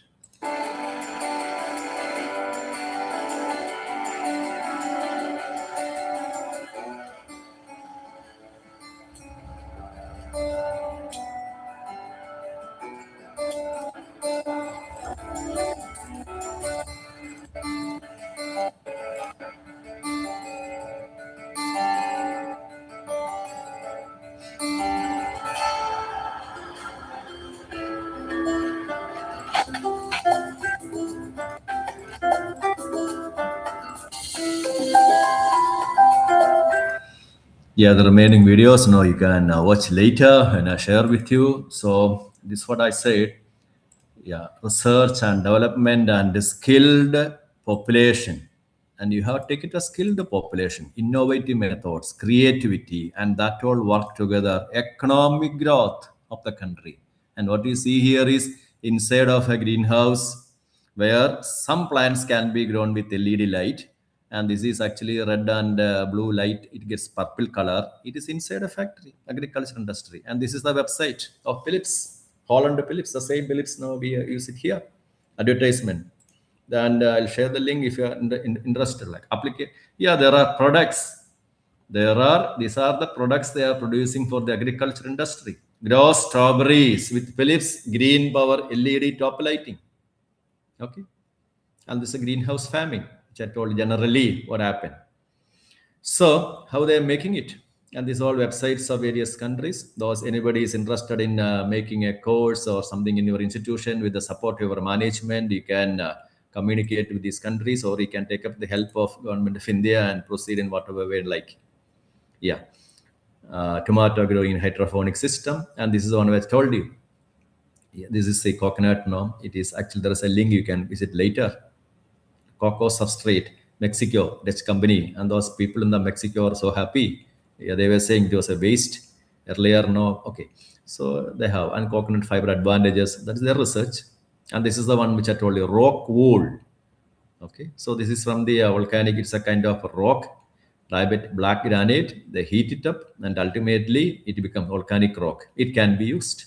Another one is the scrubber, the metallic scrubber, which you use in kitchen. And they are also same thing. It is fine in nature and this can be used. Okay.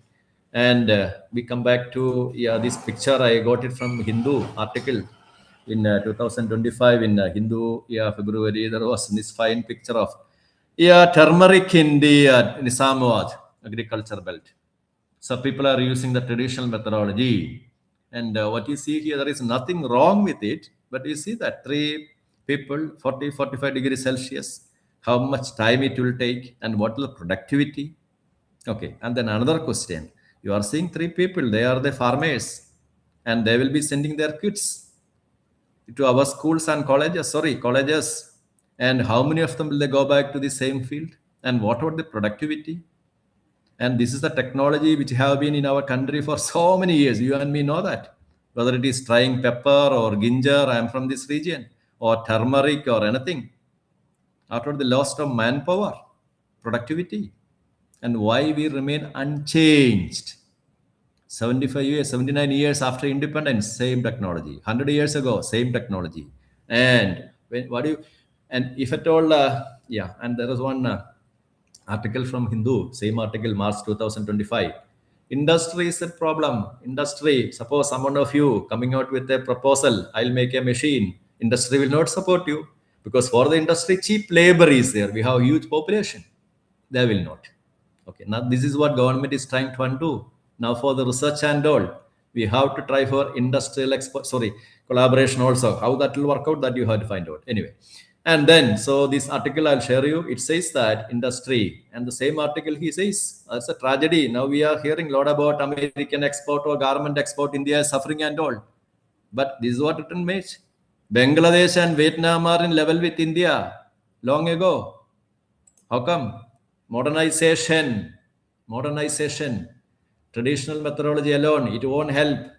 And the skill they have developed. And you read this carefully.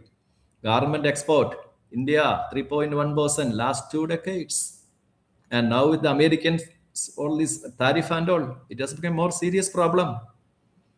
And anyway, and then another thing, this is the one, GDP, we are one among the top 10, agreed. But who is the number? Sorry. And there you have to see that agriculture, only 17% of agriculture, GDP. Okay, but you see the red line, people, 55% of countries, it's rough data, 55% of countries' total workforce. Who are these 55%? People like this. They are the biggest vote bank. Now you know what's happening in this country. If any government wants to bring in, because these small farmers, they cannot bring in all those technology. They do not watch YouTube. They do not know what is the hybrid seed, all this technology. Whatever certain people say, they believe. They're leaders. And for the politics and election, no, they make all the show. Ultimately, what happened? We all suffer. System sinks. Now we are facing the brunt of American tariff because we cannot compete with them. Productivity. That's what I say. Tomato itself, it take 25, 50 tons versus 250, 600 tons and no pesticides. This is the reality. We cannot export also pesticides. Okay. So change is necessary. And this is one article also, read it. See from Hindu newspaper. Yeah, cotton productivity in India. I think Maharashtra is all for cotton productivity. Ours is 450 kilo per hectare. This is written by Indian Cotton Association. Pankaj Sharda, director, he himself says, our productivity is 450. Then how can we compete with the 2000 or 1800 kilo in kilogram per hectare in Brazil? Who suffers? Employment. Okay. So this is a reality. And why we cannot follow the modern technology. And there are certain catches. I'll take it. A classic example is this one. How come Brazil is the largest cotton exporter? China, Australia, America, they are all. They have, that's what America is doing now. They have lots of cotton. They want Bangladesh to make use of it. Okay, and they have technology, the one which I told you, robots, precision. And see, if you remain like this, no, where we will reach ultimately? What are the future of our children? It has to change, and that's what someone has to take. Okay, and then how they reached this one, this particular, you read it carefully, genetically modified seeds, GM seed, no, you put in all those, everything is there. But this is for cotton for the past so many years. China, America, New Zealand, Australia, they were all using it. And they have reached this level of productivity. In our country, no, this is not possible. Okay. And this is what misleading the people. Ultimately, what happened? I'm not about the politics I'm saying. Okay. So it has become our responsibility because farmers, they do not know. They simply believe the leaders. Okay. And then another thing, GDP. What we can do? We are one among the 10. Okay, agree. Yeah, and then agriculture productivity, education and training, awareness. What do you mean by awareness? Farmers do not know modern farming technology, hydroponics, aquaponics, greenhouse farming, nothing. And they cannot do. Small farmer with 1 hectare, 1 acre land, they cannot. And talk to them about don't use agriculture, they will become angry. And then about guidance for farmers, value addition. Many farmers, they produce products, but it has to come out properly marketed. When you go to the supermarkets and all, you can see products from other countries. Best example, I used to cite the case of Kashmiri apple. In South, we get all Kashmiri apple throughout the year. The Australian apple. Kashmiri apple, I would not say it is much sought after here. Australian apple is here. It looks so glossy, well, and we know that they have very strict rules regarding the quality also. And the problem for the Kashmir and Himachal Pradesh, apple, transportation is a big problem. See, for within the country is a big problem. But Australia knows how to take it to bring to our country and sell it. And season also they know it. They know that 3-4 months only. This is what we call a properly researched out by their industry, university, everybody. And then you may think about, no, is it our responsibility to give training? Agriculture university is there, and that is the mistake we are doing. This is what NEP is trying to do. Whatever is the requirement of your region, if you are from a tourism belt, you see that you are giving the right training, courses, skills for the kids. If you are from agriculture belt, do that and inform your farmers. They won't believe easily, but you can youngest days that take to the kids to the if your institution is offering a course, model fam, and I told you, in the beginning, the number of students are disappearing from the colleges. If there are courses offering industry tie-up, if that is possible, students will be there. Otherwise, they will go to other industries, other colleges, other private universities or international universities when they're coming. So these are the serious issues we have to think about it. So technology adoption and all this technology, that's what I told you in between. If you are seeing that companies in the Netherlands and all, you can collaborate with them. They will offer the support. Fees will be there definitely. Okay, so but government intervention also required. Student involvement, give training to the students. I'm not saying all students have to become a farmer. Some of them can become their own agro industry like that, and that will job to others. Let students do it. So we can do awareness, extension, value addition, and don't remain idle. Because as I told you, colleges, 30-40 students, each batch and all, when the number comes down, why the number comes down? As I showed you with the Hindu article, if they are not getting jobs, they will not come to our course. Simple as that. Okay. And then I take you to another one, where India stand, electric vehicle. Yeah, India's electric vehicle boom is happening, agreed. But from here, who is producing all the battery? China. 2023-24, they were with 1.9 million electric vehicles. India, all the batteries from China. Even now also we face the same problem. We have not reached full potential. Cheaper electric material, lithium. Batteries are coming from that country. Now we have just started. But by that time, they are ready with another technology. I will come to that later. And then worldwide also 53% batteries from China. From where they got the technology? And all our money, this is going to China for the past 5 years. And what about the so-called big companies in our country? Where we are? 17% of the population, that's what I'm repeatedly saying. China has 17%, we have 17%. We are dependent upon China. And from where China started it and all. See, first this battery technology, whatever might be the negative and positive aspects of US, it was all done in University US. First, somebody found out that it can be lithium, iron phosphate can be used as a cathode material. One fellow. Thereafter, China, they, with their research development, they reached the current lithium ion battery. They became BYD, the same car company, BYD. They were number one, government support. Then CATL. Then another 10 years, they became the largest collaboration. Okay. Then by 2015, remember, that was a period when we all moved towards the modern, the smartphones. Smartphones has become, and those days, big factories became, batteries became necessary. Remember, that is a period when a lot of batteries are bursting and all. They're researched out. And now, whose battery we are using? Same Chinese battery. And they will be having last laugh. Lithium iron phosphate. They researched, now they have the skill to produce the best batteries. And 2020, battery recycling technology, it was a big shock for the many European and American countries. Recycling means what? Half the price only. The same battery which you are buying for 7 or 6 years, the company is offering you buyback means. Buyback. Okay. And now 2025, solid state. And now what has happened, as I told you, now they are ready with, instead of lithium, they have researched out sodium ion battery, salt, because lithium iron phosphate, lithium has to come from South America. And there were a lot of environmental issues for all the countries, Europe and America. They are all nearly 60-70% lithium and other minerals are from South America. It is going to end soon. So now they are ready with the sodium-ion battery. Who? The near country. Now we have just started and we are struggling with the lithium batteries. This is the way. And what exactly we are doing here? We have such a big population here. Yes, that is why this difference. They are 20 trillion. We are 4 to 5 trillion. Population wise, entire world is 8.2 billion. 17% this country, 17% other country. Entire Europe is having only 9%. Now you know the gravity of the situation.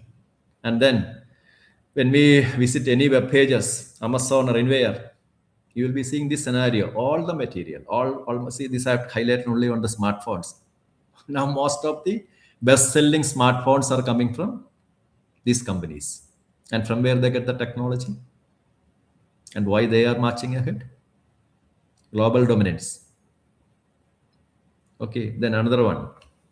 Recently might have heard about, rare earth minerals. If China is not supplying certain minerals, Indian industry, Indian automobile industry, Indian smartphone industry, we will have in trouble. Globally also. And what are these rare earth elements? These are the rare earth elements, 17 of them. I'll share the link later. What is the big thing? See, these all are present in our country also. The only thing we did not know from soil how to extract economically. Solar panels, 80% of world is with China. Why? Cheapest, best solar panel. Yes, we are the largest producer. Second, we are also big producer. But they are every year with their R&D, they have the skills to make it cheaper and better. And that is where we are lagging. We are struggling. And we need skilled young population more than R&D. Now, you know, among the various NEP themes, R&D and skill development I consider as most important. This is the reason. Okay. So, and we have all this material in our soil, but nothing happening. And you read it. And this is what happened. You just read this one and then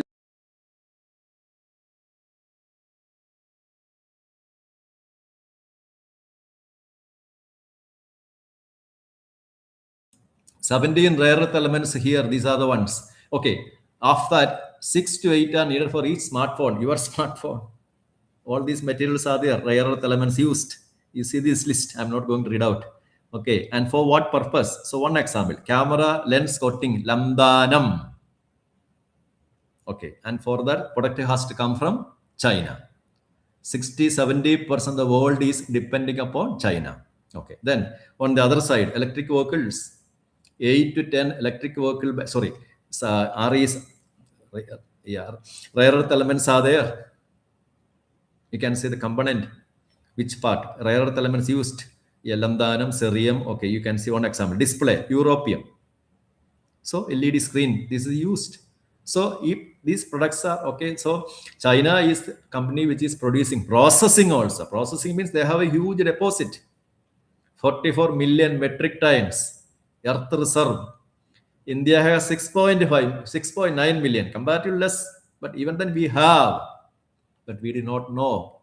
Processing, cheapest processing, product dominance. China produces 60-70%. Now we know the reason why America and all other countries, all these dependent upon this country that can dictate times. And now we are also buying it from this country. And they can dictate terms. Okay, so this all has to change. But who has to take the initiative? Is it not going to be the Prime Minister alone or the President, and nobody can do anything about it? Okay, so this is the part. And then another thing, yes. Then there are softwares also, same thing. Creativity. Okay, that is what they are doing. And there is one more thing. The kind of skills now they have reached and going ahead. That is sometimes, one moment, just one moment.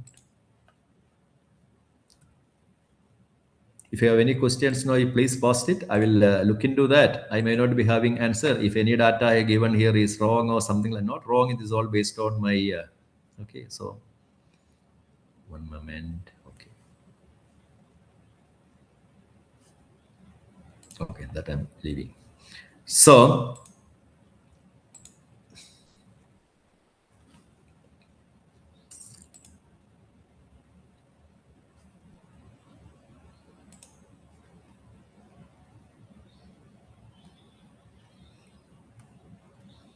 Not because I'm an admirer of this country or anything, but we have to admire the way they are going ahead, and we have learned it in the very painfully during the India-Pakistan war also.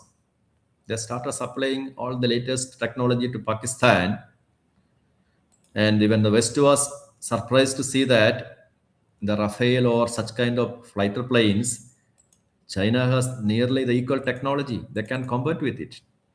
Okay, so that is a part. Then we'll go to next one. Right. Sorry, in between I lost a connection. Number 2. Okay, this one.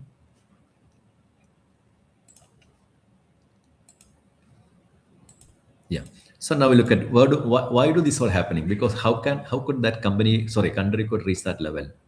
Technical vocational training, and we all kill the BVOC education. That's what I would say, BVOC. And then they have government policy, education reform, industry collaboration, cultural mindset. We'll see one by one. Number 1, reforms in vocational education. What is reforms in vocational education? Like dual education, they have same system.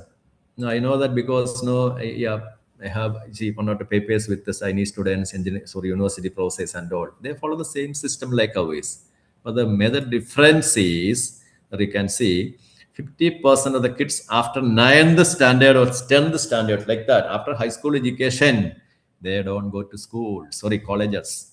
I'm not saying that should happen here. And the students know that skill-based careers in industry. It is something like people after +2 joining ITI and Polytechnic, not instead of rushing simply to the institutes. Okay, so 50% of Chinese students go to vocational schools. So now you know how all the companies in the world, large population, remember demographic dividend. Yeah, companies are finding China is having a skilled youngsters, not in India. Okay, we have anyway. Then second one, industry collaboration, apprenticeship program. You have seen all those European farms where youngsters are working. A classic example of what we call industry collaboration. Agro industry, need not be car industry alone, or it can be tourism industry, or anything for that matter. Apprenticeship. So what happened? Academy, colleges, and universities in collaboration with the surrounding industry, agriculture industry, wine industry, grape industry, anything, or tourism industry, and they design courses. Actually, students just come to our college for what? Earlier, our concept of academic and all those things. Now, that alone will not help. Money is required. Economy has to grow. So, companies and colleges together design courses. So, what's the advantage? Your college is in association with a company, and after the company, say along with the practicals, and that's what another thing. Yeah, that part I can tell you. So companies co-design courses, real world industry needs. Next one, apprenticeship model, followed from Germany. China, 50% of the time in one moment.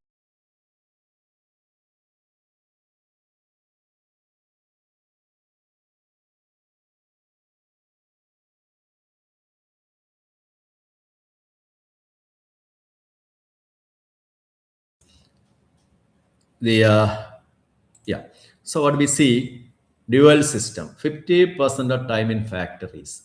What happens? So students know, see 3-4 years in our college, and the practicals they do. Instead of that, you think like that, they study some course which is useful. If it is something like the greenhouse farming, or if it is about something that KUKA robot you are seeing, robot development, and they go to industry and get an experience, they are ready with a job skill. That's the scenario.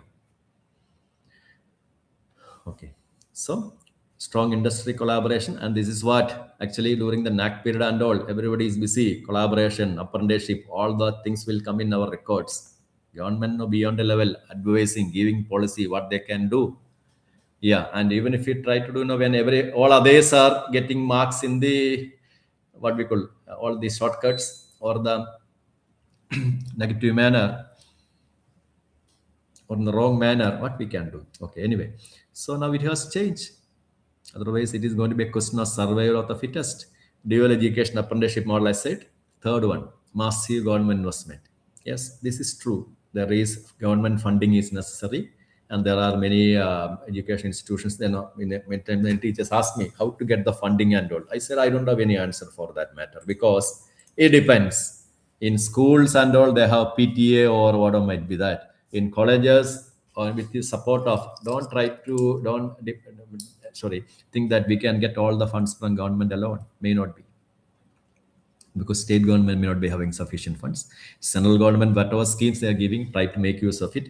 But on your own, using your connections, if you are with your management, they can do the investment wisely. That will help. In what way it will help? We have to think about the right courses, and for that, industry support, local industry. Okay, but currently what's happening? We have money coming from, so far we have been getting money, but money when it comes to the universities and colleges, whether it is RUSA or PM Usha, what happens? Who makes the decision?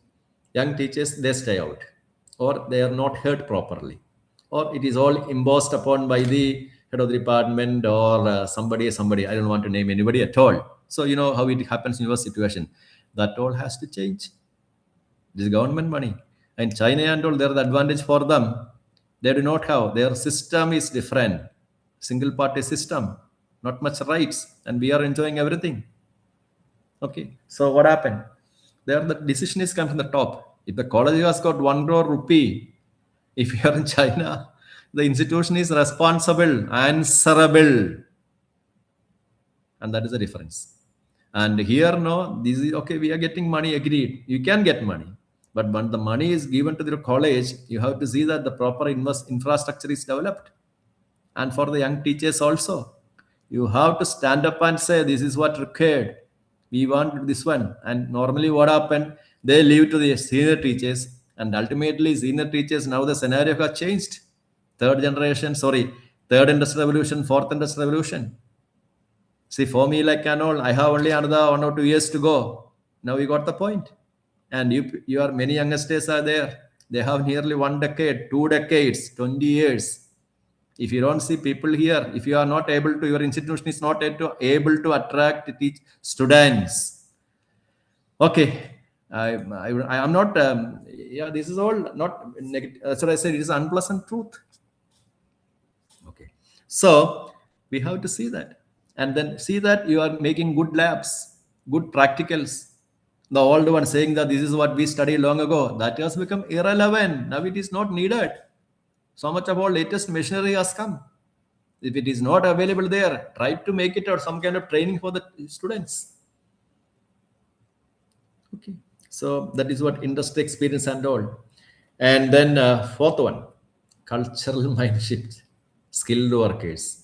After +2, yes, telling the community or the students, no need for all of them to do all the job. Otherwise, no, even if ask them to make, see, when you are offering BO courses, why many did not take that one? In my region and all, they all thought, no, this is all you have to study, all the plumber and tool making and all these hard work. They were not willing to, and the parents also not willing to. They did not want the kids to study all those things. There are so many options are there in the skill part, which the institution can decide. But we found it difficult. And students also know they have that mindset only, white collar degree, white collar job. But in countries like this, Southeast Asian country, there and all, they have this craftsman spirit. You can check it in the videos. Japan or South Korea and all, kids from the LKG or from the nursery schools itself, each one, they gain some kind of skill, maybe cooking, maybe painting, maybe singing, at least something. Okay, so what happened? That spirit becomes there. And here now we all tell them how to sing a song and then sleep nicely and come back home. That's what the kind of training we give. Okay, so it has to change. Anyway, so whoever is changing, that is better. Okay, but there are good institutions are doing that, and there is a lot of demand for such schools, preschool training schools also. But the problem is, as I asked in the beginning, if your kid or my kid going for a +2 after that, ITA and Polytechnic, what happened? Your society will not help them. They will pressurize them in such a way. Only very few parents can withstand that. Okay, so that's another thing. And then we go to cultural mindset change, skilled workers. Simple thing. All these along with the degree, some skilled job. Okay, then what courses? ITI, Polytechnic or alone, or your institution is offering all these courses. Along with that, bring in AI, robotics, automation courses. I have shown you sufficient number of videos. Food industry or in the car industry and there and all, automation, AI, it has become important. And for other subjects also, data processing also. So you have to bring in courses which have all type of courses will not help. Outdated skills, it won't help. Robotics, IoT, semiconductor, electric vehicles, battery technology, solar panels, if that is what needed, bring in. Okay, so for others like social sciences, no, they have other options. I'm coming to that later. Okay, localized R&D technology, that is what the nearest neighbor, China, has shown. If they have become number one in the world, electric vehicle battery, solar panel, how could do that? Okay, indigenous technology, and for that research only, that anyway someone else has covered. Then private sector's participation. This is something which I said. Azerbaijan and all, they have got it from the nearby European countries. There are so many options. Okay, and then continuous reforms and evolution, changing, revising the syllabus, curriculum, all the many methodology we have to remove. Past 20 years, 30 years, same mode, same practicals, or same practical advanced machine. That's all. That all. If the practical is irrelevant, then what is the point? Okay. So this is what the key point. And autonomous colleges, if you are in autonomous colleges, I know many of you are from, maybe from university system and all beyond, but you can, your organizations are there. It has to be taken up. Otherwise, our survival is at stake. Update, automation, AI skills, mandatory. And here now we will show them video and all those things. That won't help. Lifelong learning and reskilling. We have to. It is a trouble for teachers also. Teaching is not going to be an easy job anymore. All these, like throughout the life, you have to study and you have to upskill or reskill. Okay, so now we understand how China has reached that second one with the 20 trillion economy, and we are 5 times behind us. How many of us know that? And our politics, they won't reveal all these. What is the reason, root cause? Everybody is a part of it. Okay, so there are a number of courses that you can check it up later. Key industries needed for the country and all. Okay, this also, one example I'll show you. Industrial automation, big data analysis, yes, in schools and colleges and all. And cloud computing, AR and VR. Yes, many of the practicals, AR and VR, training workers in industrial skills. It can be, no need to go for very high costly labs and all. Okay. Then the future research areas, solar research energy, a lot of options are there. Make it cheaper and cheaper. That is what the nearby neighbor is doing. And hydrogen energy research, most promising one, all in the world, all the countries are looking for cheapest way to produce hydrogen fuel. Now it costs us the cheapest one. Without fossil fuel, it costs us simple thing, electrolyze the water, H2O, making hydrogen free from it, technology, electrolyzer, it is costly, $4 to $5 per kilo. If anyone can make it up less than $1, he will be the most sought after person in the world. Okay, so any research in that aspect, and there are a lot of options also. This is R&D section anyway, so I'm leaving. Hydrogen Research Initiative, Department of Science and Technology, fuel cell, hydrogen storage, production technology, all these. Okay, then we go to the next one. Then at least someone of you may be thinking this is all possible in rich and all say governments that was not possible. Simple question. You just read this one, skill development. Actually, with the autonomous colleges and along with that, all these assignments and seminars which are introduced in the syllabus, actually for what it was introduced. Assignment and seminar, already mentioned, Many students, when they went abroad, they found it. They couldn't cope up because a topic is given means that helps the students have critical thinking. He has to read. He has to refer, not textbooks alone. Maybe a locally relevant topic as assignment, not some useless topic which is readily available in our syllabus. It is not assignment. Student is given assignment, genuine assignment, and come back with the solutions and present it. It may be a problem facing your agriculture area or your rural industry or your tourism belt. Write it an assignment. So 30, 40 students, they will come out with their own ideas based on the background.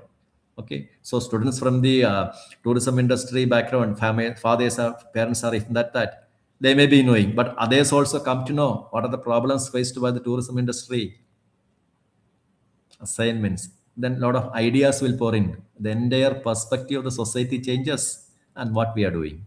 So this is how critical thinking, analytical ability, and writing skill also. No copying. Whether it is English or regional language, each one, they will get their own skill. And then next step, and what are we doing colleges? Seminars. What happened during seminars? The seminar student has to present it. This is also a major issue for many of the students who went abroad. They never done that. Seriously. They are the teacher and all others will be asking questions. Not futile questions. So this all helps. Problem solving skill. Student will get presentation skill, communication, teamwork. This all helps. So that is the role of assignments and seminars. So what did we do so far? Maybe, may not be true in many institutes, may not be other way, I don't know. But generally, this is what happened. We never used it. We didn't help the students. Students, no, they go for the easy way. We also help them. Passive involvement, assignment, we submit whatever you require. Missed opportunity. So what happened? Ultimately, they come out without skill.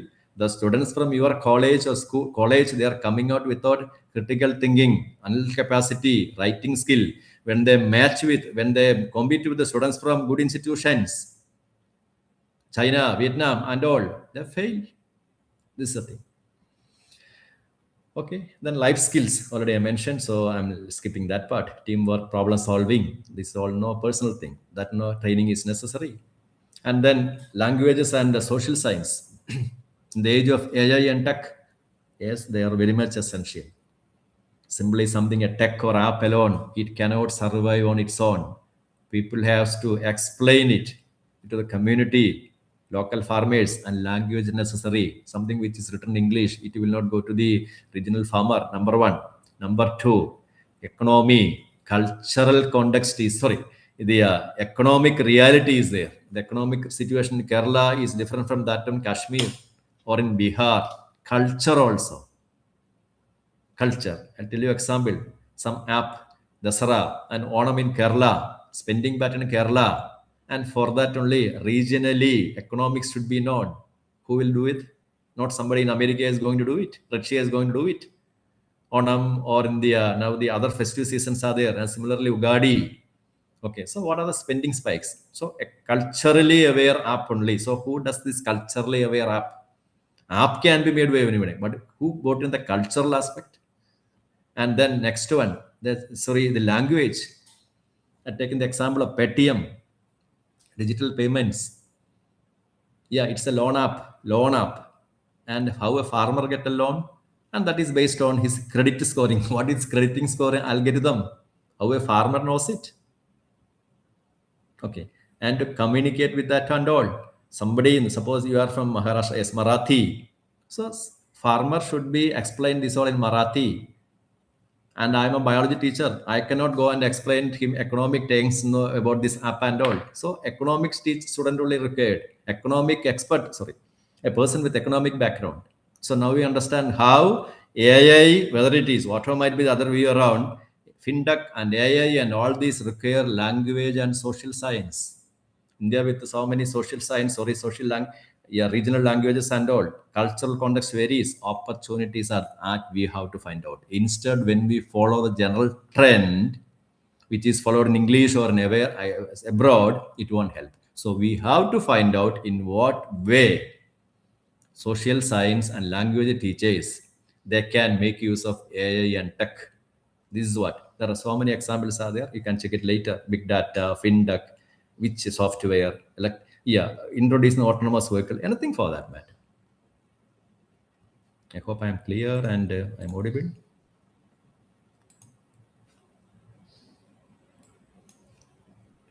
You are all there, hopefully, because I am not seeing and no comments, nothing at all. Are you all there? Or you don't agree with me? I do not know. At least someone sent a message. Somebody is there and fine. Okay, nice. Thank you. There is a nice session someone has gained, and thank you to Bhavana Miss. Thank you. So language and all. And then we go to the next one. Yeah. Communication, computer linguistics, languages. See, now what's happening now whatever English you want to write, most of the languages, translation and all, I use AI only. Give to them within no time, everything is done. English also the same thing. So grammar, everything that all, we can to certain extent. There are so many apps are there, language or anything like that. So the traditional line, it won't help. Students will not come to our course. That is why it has become NEP is offering multidisciplinary approach is there. English student, he can study data science. He'll come to know what are the tools are there. And he can study any paper for that matter, almost any paper. I'm not saying as English teacher, student can study mathematics and out of that and all. That is may not be required. But if required, he has option. Then only. So what happened? They will know they can become interdisciplinary approach becomes possible. And for the languages, the future lies in this line, computational linguistics. Language plus computer, that's all. And it is a subdivision, NLP, sorry, a subfield of AI. How to make use of AI for language, AI in language, natural language processing, natural language. And it involves a lot of side steps that I'm skipping. Okay, so you can say one example, language of what kind of language is in social media. There are so many programs on the social media. And that is not the kind of languages we used in other forums, platforms. So the social media shows the Kerala, what is the society attitude. In Maharashtra, what is the societal attitude? These all people from that region. If I try to create something in Marathi or Maharashtra, I will be a failure. So the person from your region who knows the language very well, he can use it. And if you give to the machine, what happened? He will make all mistakes. I'll come to that point later, because same text, different methodology. Sorry. And then social media, what kind of language be used? Number one. Then another one, politics. All these statements when you are trying for election. Now we are going to hear a lot of tamasha in the coming day elections. Anyway, 5 states. So what kind of language be used? And that's all. It's all analyzed with the tool. And social media also. Language and power dynamics. So I would say best example, the American president, the way he makes all sort of gimmicks. Don't think he is a fool and all. He is literally supported. And then literature. Same author, 10 books. I'm an admirer of this Michael Crichton. He has written Jurassic Park. The same person has written Disclosure. It's all about, And then there are so many other books. Rising Sun. Each one is different, and the sentiment analyze. But some of these, what happened? No, we'll come to know about a pattern, same pattern, same director, more or less same pattern. This all analyzes NLP. AI cannot do on its own. It requires human interaction. Emotions are there. Authorship analyze also same thing. Yeah, that's what I say. And then, so that's what we are focusing upon. What is the use of language, computer linguistics? What is that?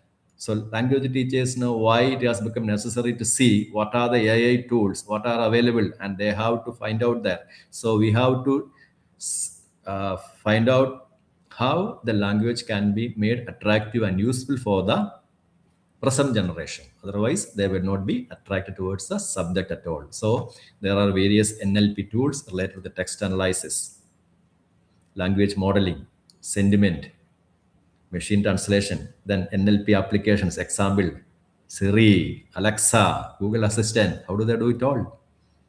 Language translation apps. Google Translation. They all, regional languages, so many. Sentiment analysis. I'll take you to one example. Text analysis, language modeling, all these. Example is the next one. You just see this table. Here you can see, metaphors, idioms, cultural difference. In a regional language, in Marathi or Hindi, it comes like this. And the AI translation will be like this. Second one, human meaning. A machine cannot do it. But now there are smart machines, agree. But this is what I said. For this particular kind of, what we call a literal translation, to understand the idioms, cultural reference and all, AI cannot. In Tamil, how it is. In Hindi, it is. Okay. So here you can see the third one. Dil bada hona chahiye. Okay. And the machine has translated here should be big. But actually the meaning was what? This is what happened many times when we give some material to translate a machine. They say, I'm helpless. And we get angry and they say, no, I am a machine. Beyond this level, I cannot. I don't understand what you mean. But then we have to explain to them. We have to explain what? See, by this is a statement metaphor in Hindi. That means one should be generous and you should have do it in such a line. Then only they'll make it. And that is what we call human educator necessary. So this is a very simple example I said. So this is what NLP. So in languages, so many regional languages are there. And for all these regional languages, without AI, to conduct training data and all, human intervention is necessary. So language teachers, social sciences now explain how cultural context and then the economic context and all, for that ethical use and all, we are required. Okay. And next one. So I have come to an end of major, thematic area of my presentation. Now, if you have any questions regarding what I told you so far, I may not have answered for each and everything because NEP just introduced in this country and its institution, we all have to think, and you all teachers in the department, institution has to sit together and plan out well and how it can be. Otherwise, what happened? This is not, it's not about a government policy alone. Okay. Any questions to ask me, or shall I continue with the remaining a few more sections, a few more slides?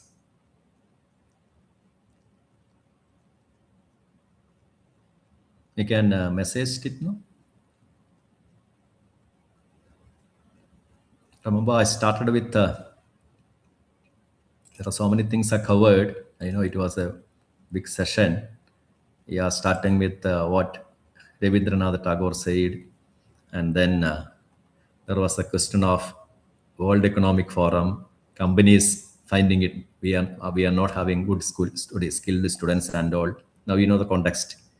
And then fastest job survey, big data, AI, machine. This is $170 million, jobs and all. And then declining jobs. And then these domains and all, job types. Okay. Then fastest declining jobs, that is more important, growing also. And then these options, Skill India Mission website, please. Yeah, I'll share the sites with you. You can check yourself first and then make your students to sit with it. Then NSDC, there are, if you are interested in providing some skill to somebody, there are so many skills are there. Then next part was about, okay, why? Yeah, this is the scenario, India, what may happen, that I'm skipping. Then Industrial Revolution, second, third, and fourth. Now, fourth Industrial Revolution, what's happening, and agriculture and all this, automation, and then ultimately education, PISA. Don't forget to refer the paper, it's very useful, PISA test in the Wikipedia. There are a lot of advantages in understanding it. Okay, and then where we are placed, PISA test and all. And then about the agriculture, I'll share the video. Yeah, so what we read about in all these newspapers, take it as biased, and people are getting fooled. Industry, without the modern technology and all, we'll find it, we will find it, export, import. Otherwise, no, we should not be exporting anything, that's all. Greenhouse technology. LED light and all. This is all possible. Because if it is in Rajasthan or Gujarat or Maratha land, wherever, no, you don't have water. This is, sorry, not water. There the harsh climate is there. This is what Netherlands people have shown. They have extreme winter. See, remember, these are the people who came to India for spices before the British. They came sailboat and all the way to Trivandrum. There was a war called the Kolachal War. They were defeated. Many, we do not know that. They came here for spice, pepper. That was long ago before the British. Dutch East India Company, check Wikipedia. Now they can grow it in their country very well. They do not have to come over here. Technology and industrial technology, and why we are like this. And for that, no, yes, I'm not supporter of anything here, but the key point is, if farming technique unless improved, farmers will be in deep trouble. Farmers, because productivity, pesticides, we are eating all these pesticide-ridden food, modernization, and for that, yes, technology has to come from outside also sometimes. And then the question, what we can do? Yeah, help your region, awareness, bring in courses, remove all those are the useless ones, and tie up with the agro industry, or find out that maybe your institution has to, if it is private management is willing, bring in a model course, others will follow. Electric vehicles, where we are tragically placed. Remember, just 4 or 5 years now, we have all these big brands here. What exactly they were doing? And why we failed? And then the question of China, India, 17%. And for many materials, we are dependent on this country. Best one. You check website 2 months ago, there was a negotiation with the Chinese Prime Minister, President, and our Prime Minister. Then only they started releasing. Otherwise, you would have been. You cannot be strict against them. You cannot go against them. All the companies were afraid if China was not supplying rare earth minerals. Maruti Suzuki, every company, Tata, all their manufacturing. That is a precarious situation. So you cannot antagonize. And why? And all these points which I told, cultural mind shift, and bring in our, see, we have to. This is not going to be someone from the government, continuous reform. In NEP, whatever freedom it offers, I know there are difficulties. Autonomous college have a little more freedom. But what to bring in? And many colleges are complaining they do not have the labs and all. Don't expect government to do anything. Government can provide maybe to the top-rated colleges and all. That's what they've done with the RUSA, PM Usha program, and develop good labs. And getting the money alone won't help. You have to bring in the good labs. Okay. Then assignments or seminars, make it strict. In many sessions, teachers argued, sir, even if I do that, others won't. Make it as an institutional policy. And what kind of assignments to be given? And then about, social language and social science teachers, crucial in the age of AI, because many have the doubt. You have to see that how this can be, make it interdisciplinary or can be utilized in our field of area. Instead of saying that I belong to third industrial revolution, I didn't have, see, that's true. That is the difficulty we are facing. You and me, we all studied during a period when all these were not there. But to teach the present generation, someone has to come forward. If we are not doing that, there are countries where such research is going on. And they will bring you with their good education ideas. Students will go there. International education or Indian education also, private universities and all, where, okay. So as I said, no, another 10 years, 15 years, yeah, this is all going to be we are in a challenging scenario. And if you feel that someone else will do for us, everybody does the same. Yeah, why should I bother? Someone else will do. That won't work out. Autonomous institution means you have the freedom to do whatever you want. Bring in. And when you start doing that, that will help your institution. So thank you. So if I any no questions, no. Hello.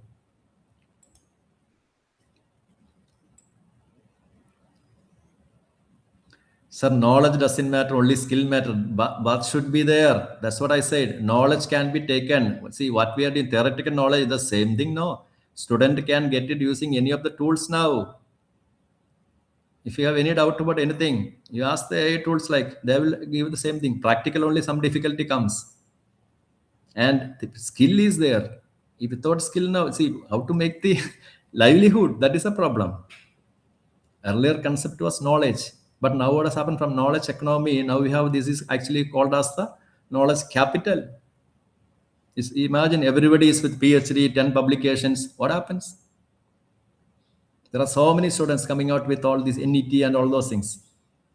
That is good. Earlier there were few colleges. Now there are so many. Same thing we used to hear from all these medical colleges when they started coming up. If so many medical college comes up, what happened? All will be doctors, and none of them will be going to work in the rural areas. And average salary of a doctor comes down. Why? Same thing. And now the job, yeah, recently there was some very good article from certain international experts. Whatever AI comes, the demand for this plumbers and all these repair person, that won't come down. That's true. Very nice statement. Electricians, plumbers, because someone has to repair it. That doesn't mean they should not study and become well-versed. That is what we are talking about, level, National Skills Qualification Framework. In the National Skill Qualification Framework, there are level 1 to level 8. So when you say level 8 means you are a PhD fellow. And what do you expect from a PhD fellow? The kind of knowledge, skill, aptitude. If person doesn't have the skill or aptitude to get level 8, he should not reach this level. He will be ending at level 1. Maybe level 1 is what? 5th class. So 5th class people know there are people who cannot go beyond a certain level. They will become the helpers and basic operators. Then level 2, assistants. What is level 2? Class 8 education. So level 8 means PhD. So PhD means a person with PhD. In Western society especially, there are many people who went there for PhD and they found out that when they tried for other jobs, companies were not willing to take them, because the person is with a level 8 job means company knows that given when the opportunity comes, he will skip and then join the other company. So it will be a loss for the the company where only level 2 was required. That's what we say in many places. There are so many with PhDs, but they all apply for the level 2 jobs. So who should come for the level 2? Okay. Then what are these levels says? This is a National Skill Qualification Framework. It is not made strict now, but in future it may come. In abroad and all, Canada, Europe and all, when you apply for a job, there are certain requirements are there. See, for example, if you want to be a plumber or a tailor in a specific countries, they should have the qualification of internationally. They should be at 9th or 10th class completed. Then only they can be registered licensed one. And India, you know, it's all love. Anyone can become a tailor or a plumber, machine operator. It is not permissible. So knowledge is required, and then he goes for the skill part. After that, he didn't study. And then this level 4.5 onwards, our college starts. Level 4.5 to level 6.5, UG and PG. And there is a confusion regarding level 7. Level 7 is for 2-year engineering PG in engineering. Our PG, that is after honors with 1 year of PG, it all ends up with the level 6.5. So a person with level 6.5 means he has completed 4-year honors degree, then followed by 1 year PG degree, and he can be a teacher or graduate engineer or project manager, senior post levels. But suppose a person is with the 4.5 level, he is having only first year degree, and he is eligible as certain junior technician such level. Second year degree, he has certain skills. So knowledge and skill comes together like. So that is what. So in future it may happen in India also. And international level it helps. When suppose somebody from UG second year goes there, he is with the level 5. So level 5 with this is in level with the international forum. He can be even South Korea or somewhere, South Korea or in Canada, and there when the skills of the qualifications of that country, 2-year UG in Canada and 2-year UG in India, if they consider equivalent, then the boy can join as a or a person can join as an employee in that country. But now, unfortunately, what happened? I mean, you may be knowing that in Canada and all, our 3+2 UG plus PG only they consider equivalent as to their UG. To do PG in the well-known, top-rated European or Canadian universities, Indian UG plus 2 years the PG, 3+2, it is required. IIT and all exemption. Okay, engineering also exemption. I'm talking about the arts and science colleges and all. They don't consider. Okay, because we lack this 4th year degree here, 4th year of UG. So 1 year industry experience or research experience we are lacking. So the level which I told you now, we can make it like, okay. So now we are not in par with the Canada, but if when we become, we have the 4-year degree and all, and their 4-year degree and our 4-year degree more or equivalent, and then they will keep it like that. This person can be employed, but so far it has not happened. So they have categorized based on the regions. Anyway, that part I'm skipping. Then next part, that is about the formal. This already I have shown you, taken to you. Then another one, formal education, informal education, and there is another thing. Okay, formal education and non-formal education. Formal education is that what we get from schools and colleges and all. We all attend a university, college and all. Okay, but informal education and non-formal education. Non-formal is no, you are attending a NEP course, whatever training you get, or you are attending a online course, offline course. That's all. Outside, you must be a teacher, physics teacher, and you have attended one, what we call German speaking course, something like that. So formal, non-formal, okay. Then comes the informal education. This is what, no, see, there are people who cannot visit a college, who cannot go to a non-formal, or a person with the formal and non-formal education. For example, I'll take you a few examples. Pottery. I'm a zoology teacher. How do I know pottery? I might have learned it from my neighbors, or my father, or my mother, or it can be weaving, embroidery, metalwork, cooking. Yes, cooking also. Regional, Kerala cooking. I'm an expert, but I'm a zoology teacher, preservation method and all. So this one, each one is a skill.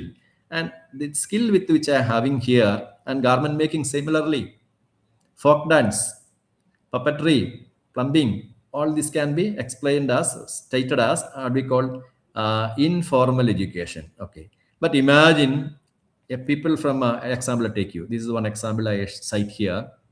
It's a nearby village in Kerala. Yeah. And the people of that region, they are experts in weaver technique, basket weaving like this. And they make this basket out of a grass, a weed present in this common region.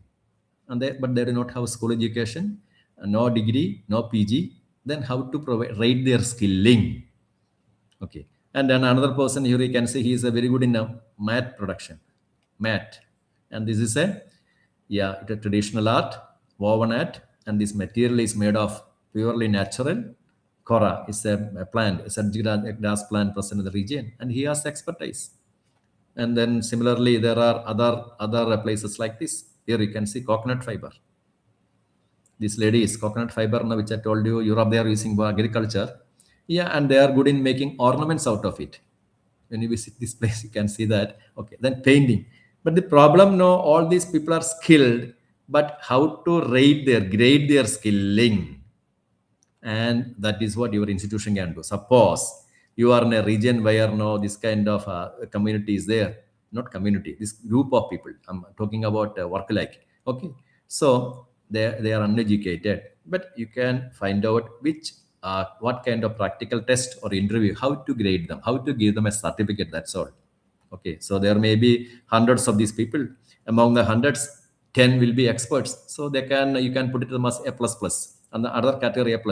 So when some employment opportunity comes, or when they want to venture out with someone's help or on their own, government definitely can give them a loan, or they can collaborate with someone, some other industry abroad or somewhere, and they can showcase it, and that will help them. But unfortunately, they lack college education, non-formal education, everything. They know only this job, what to do, pottery, weaving, embroidery, or anything for that matter. So and that is what we call as the recognition of prior learning.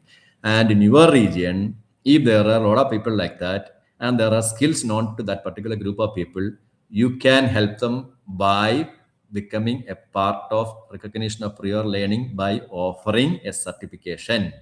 Okay, so this is how we are helping the society. Okay, that's what we call as the skill assessment with the help of not skill assessment, with the help of the support of the nearby institution. Okay, I hope I am clear. Okay, thank you. Another 2 minutes to go. If any other question?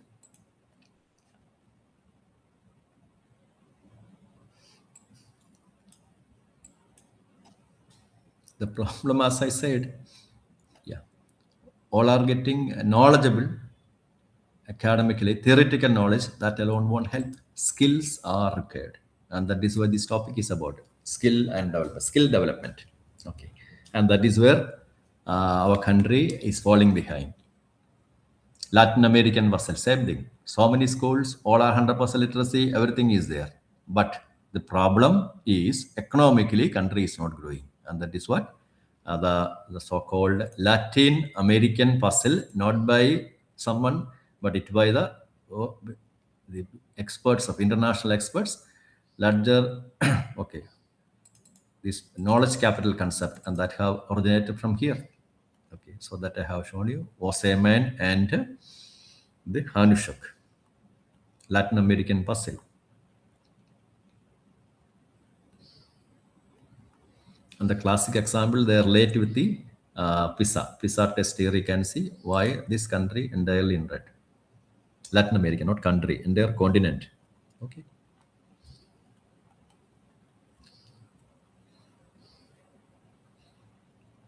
East Asian miracle. Against it is Latin American puzzle. Latin American puzzle. This is a puzzle. So many colleges, so many schools. So that's all. Thank you very much. And 3 hours you have been listening to me. Yes, some points now I have which brought out here. It will be, hope it will be useful for you. And I'll be sharing the link and the PDF with you later. And there you can visit the video or the notes, and yeah, and your MMTTC members, they know it, the officials.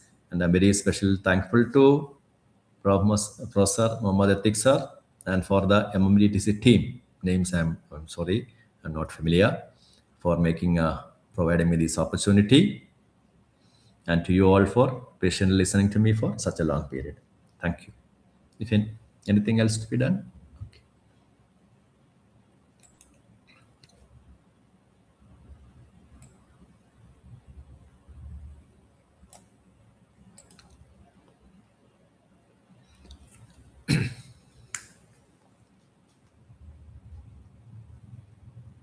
Powering on.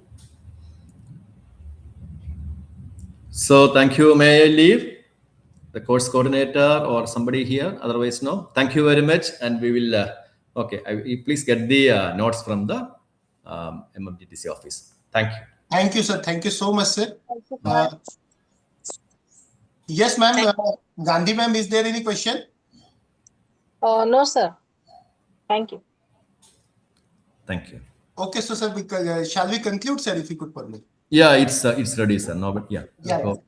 So on behalf of Malviya Mission Teacher Training Center, Sant Garge Baba, Amravati University, Srimati Radha Devi Goenka College for Women, Akola, and all our learned participants, I extend my sincere thanks to Professor Thomas, sir, for such a wonderful and the data-driven session from the local concept to global perspective on this skill development. Definitely, sir, your inputs and the data that you have shared, that will be very valuable for us, and we will assure that we will inculcate the skills in our curricula, in our research, and that will be ultimate to contribute to our great country. With this, I once again extend my sincere thanks for your thought-provoking session here and precious time. Rather than the Holi festival of Holi, you have provided your precious time here, sir. We are really thankful to you. And with the kind consent of Professor Thomas, sir, I would like to declare that this session will be over here. Thank you, sir. Thank you so much. Thank you. Thank you very much. And Dr. Ruba Gupta ji for keeping your camera on. That was a great encouragement. She was there all. Thank you so much, sir. Your session is very insightful and knowledge based. Okay, so thank you. Actually, I have throat infection. That's why I'm not saying anything. Thank you so much. Thank you. Anyway, fine. Thank you. Thank you, sir, and thank you, participants. So we stop now here, and it is officially announced that the program is concluded today. And I will request all the participants to kindly enhance their NEP inputs through their research, through their teaching practices, as well as the learning practices, and kindly strengthen your NEP cell. If your institute has established a NEP cell, so it will be very convenient that, and if you not in it established, and establish the NEP cell through its through your IQAC, because it is the mandate of government of Maharashtra as well as the NEP, and whatever may be the feedback, continuous feedback should be there, and all the stakeholders should be engaged in that particular cell, so that we could get the actual data of the implementation of this national education policy. Whatever may be the sessions or input you have got during these sessions from this flagship program, I would be expected from all the participants that they should inculcate these skills or these inputs in their institution. With this, I once again extend my sincere thanks to organizing institutions, collaborating institutions, Srimati Radha Devi Goenka, College for Women, Seva Sadans Mandal. I would also like to extend my sincere thanks to Principal Dr. Charushila Rumale Madam for such a wonderful collaboration, as well as our course coordinator, Dr. Rupa Gupta Madam, because I know that she has taken a lot of efforts to conduct this program behind the curtain, and she is always there, always, always be supported to conduct such kind of program. I would also like to extend my sincere thanks to Dr. Swapnil Deshpande, sir, who is the course co-coordinator for this program, and he is also working behind the curtain for the successful implementation of this program. So with this, I once again extend my sincere thanks to you, all the participants and our expert. And with this, I will stop now here, and it is officially commenced that this program is concluded. Thank you, everyone. For the program certificates, you will get the certificate after filling up the feedback. Within couple of time, I will share the feedback link on WhatsApp group. You can fill that feedback. After verifying the data and receive the certificates in the portal, I will issue the certificates in our WhatsApp group accordingly. And if you have any queries or the question, you can directly put in our WhatsApp group. Okay. Thank you, everyone. Thank you. And we'll stop now here.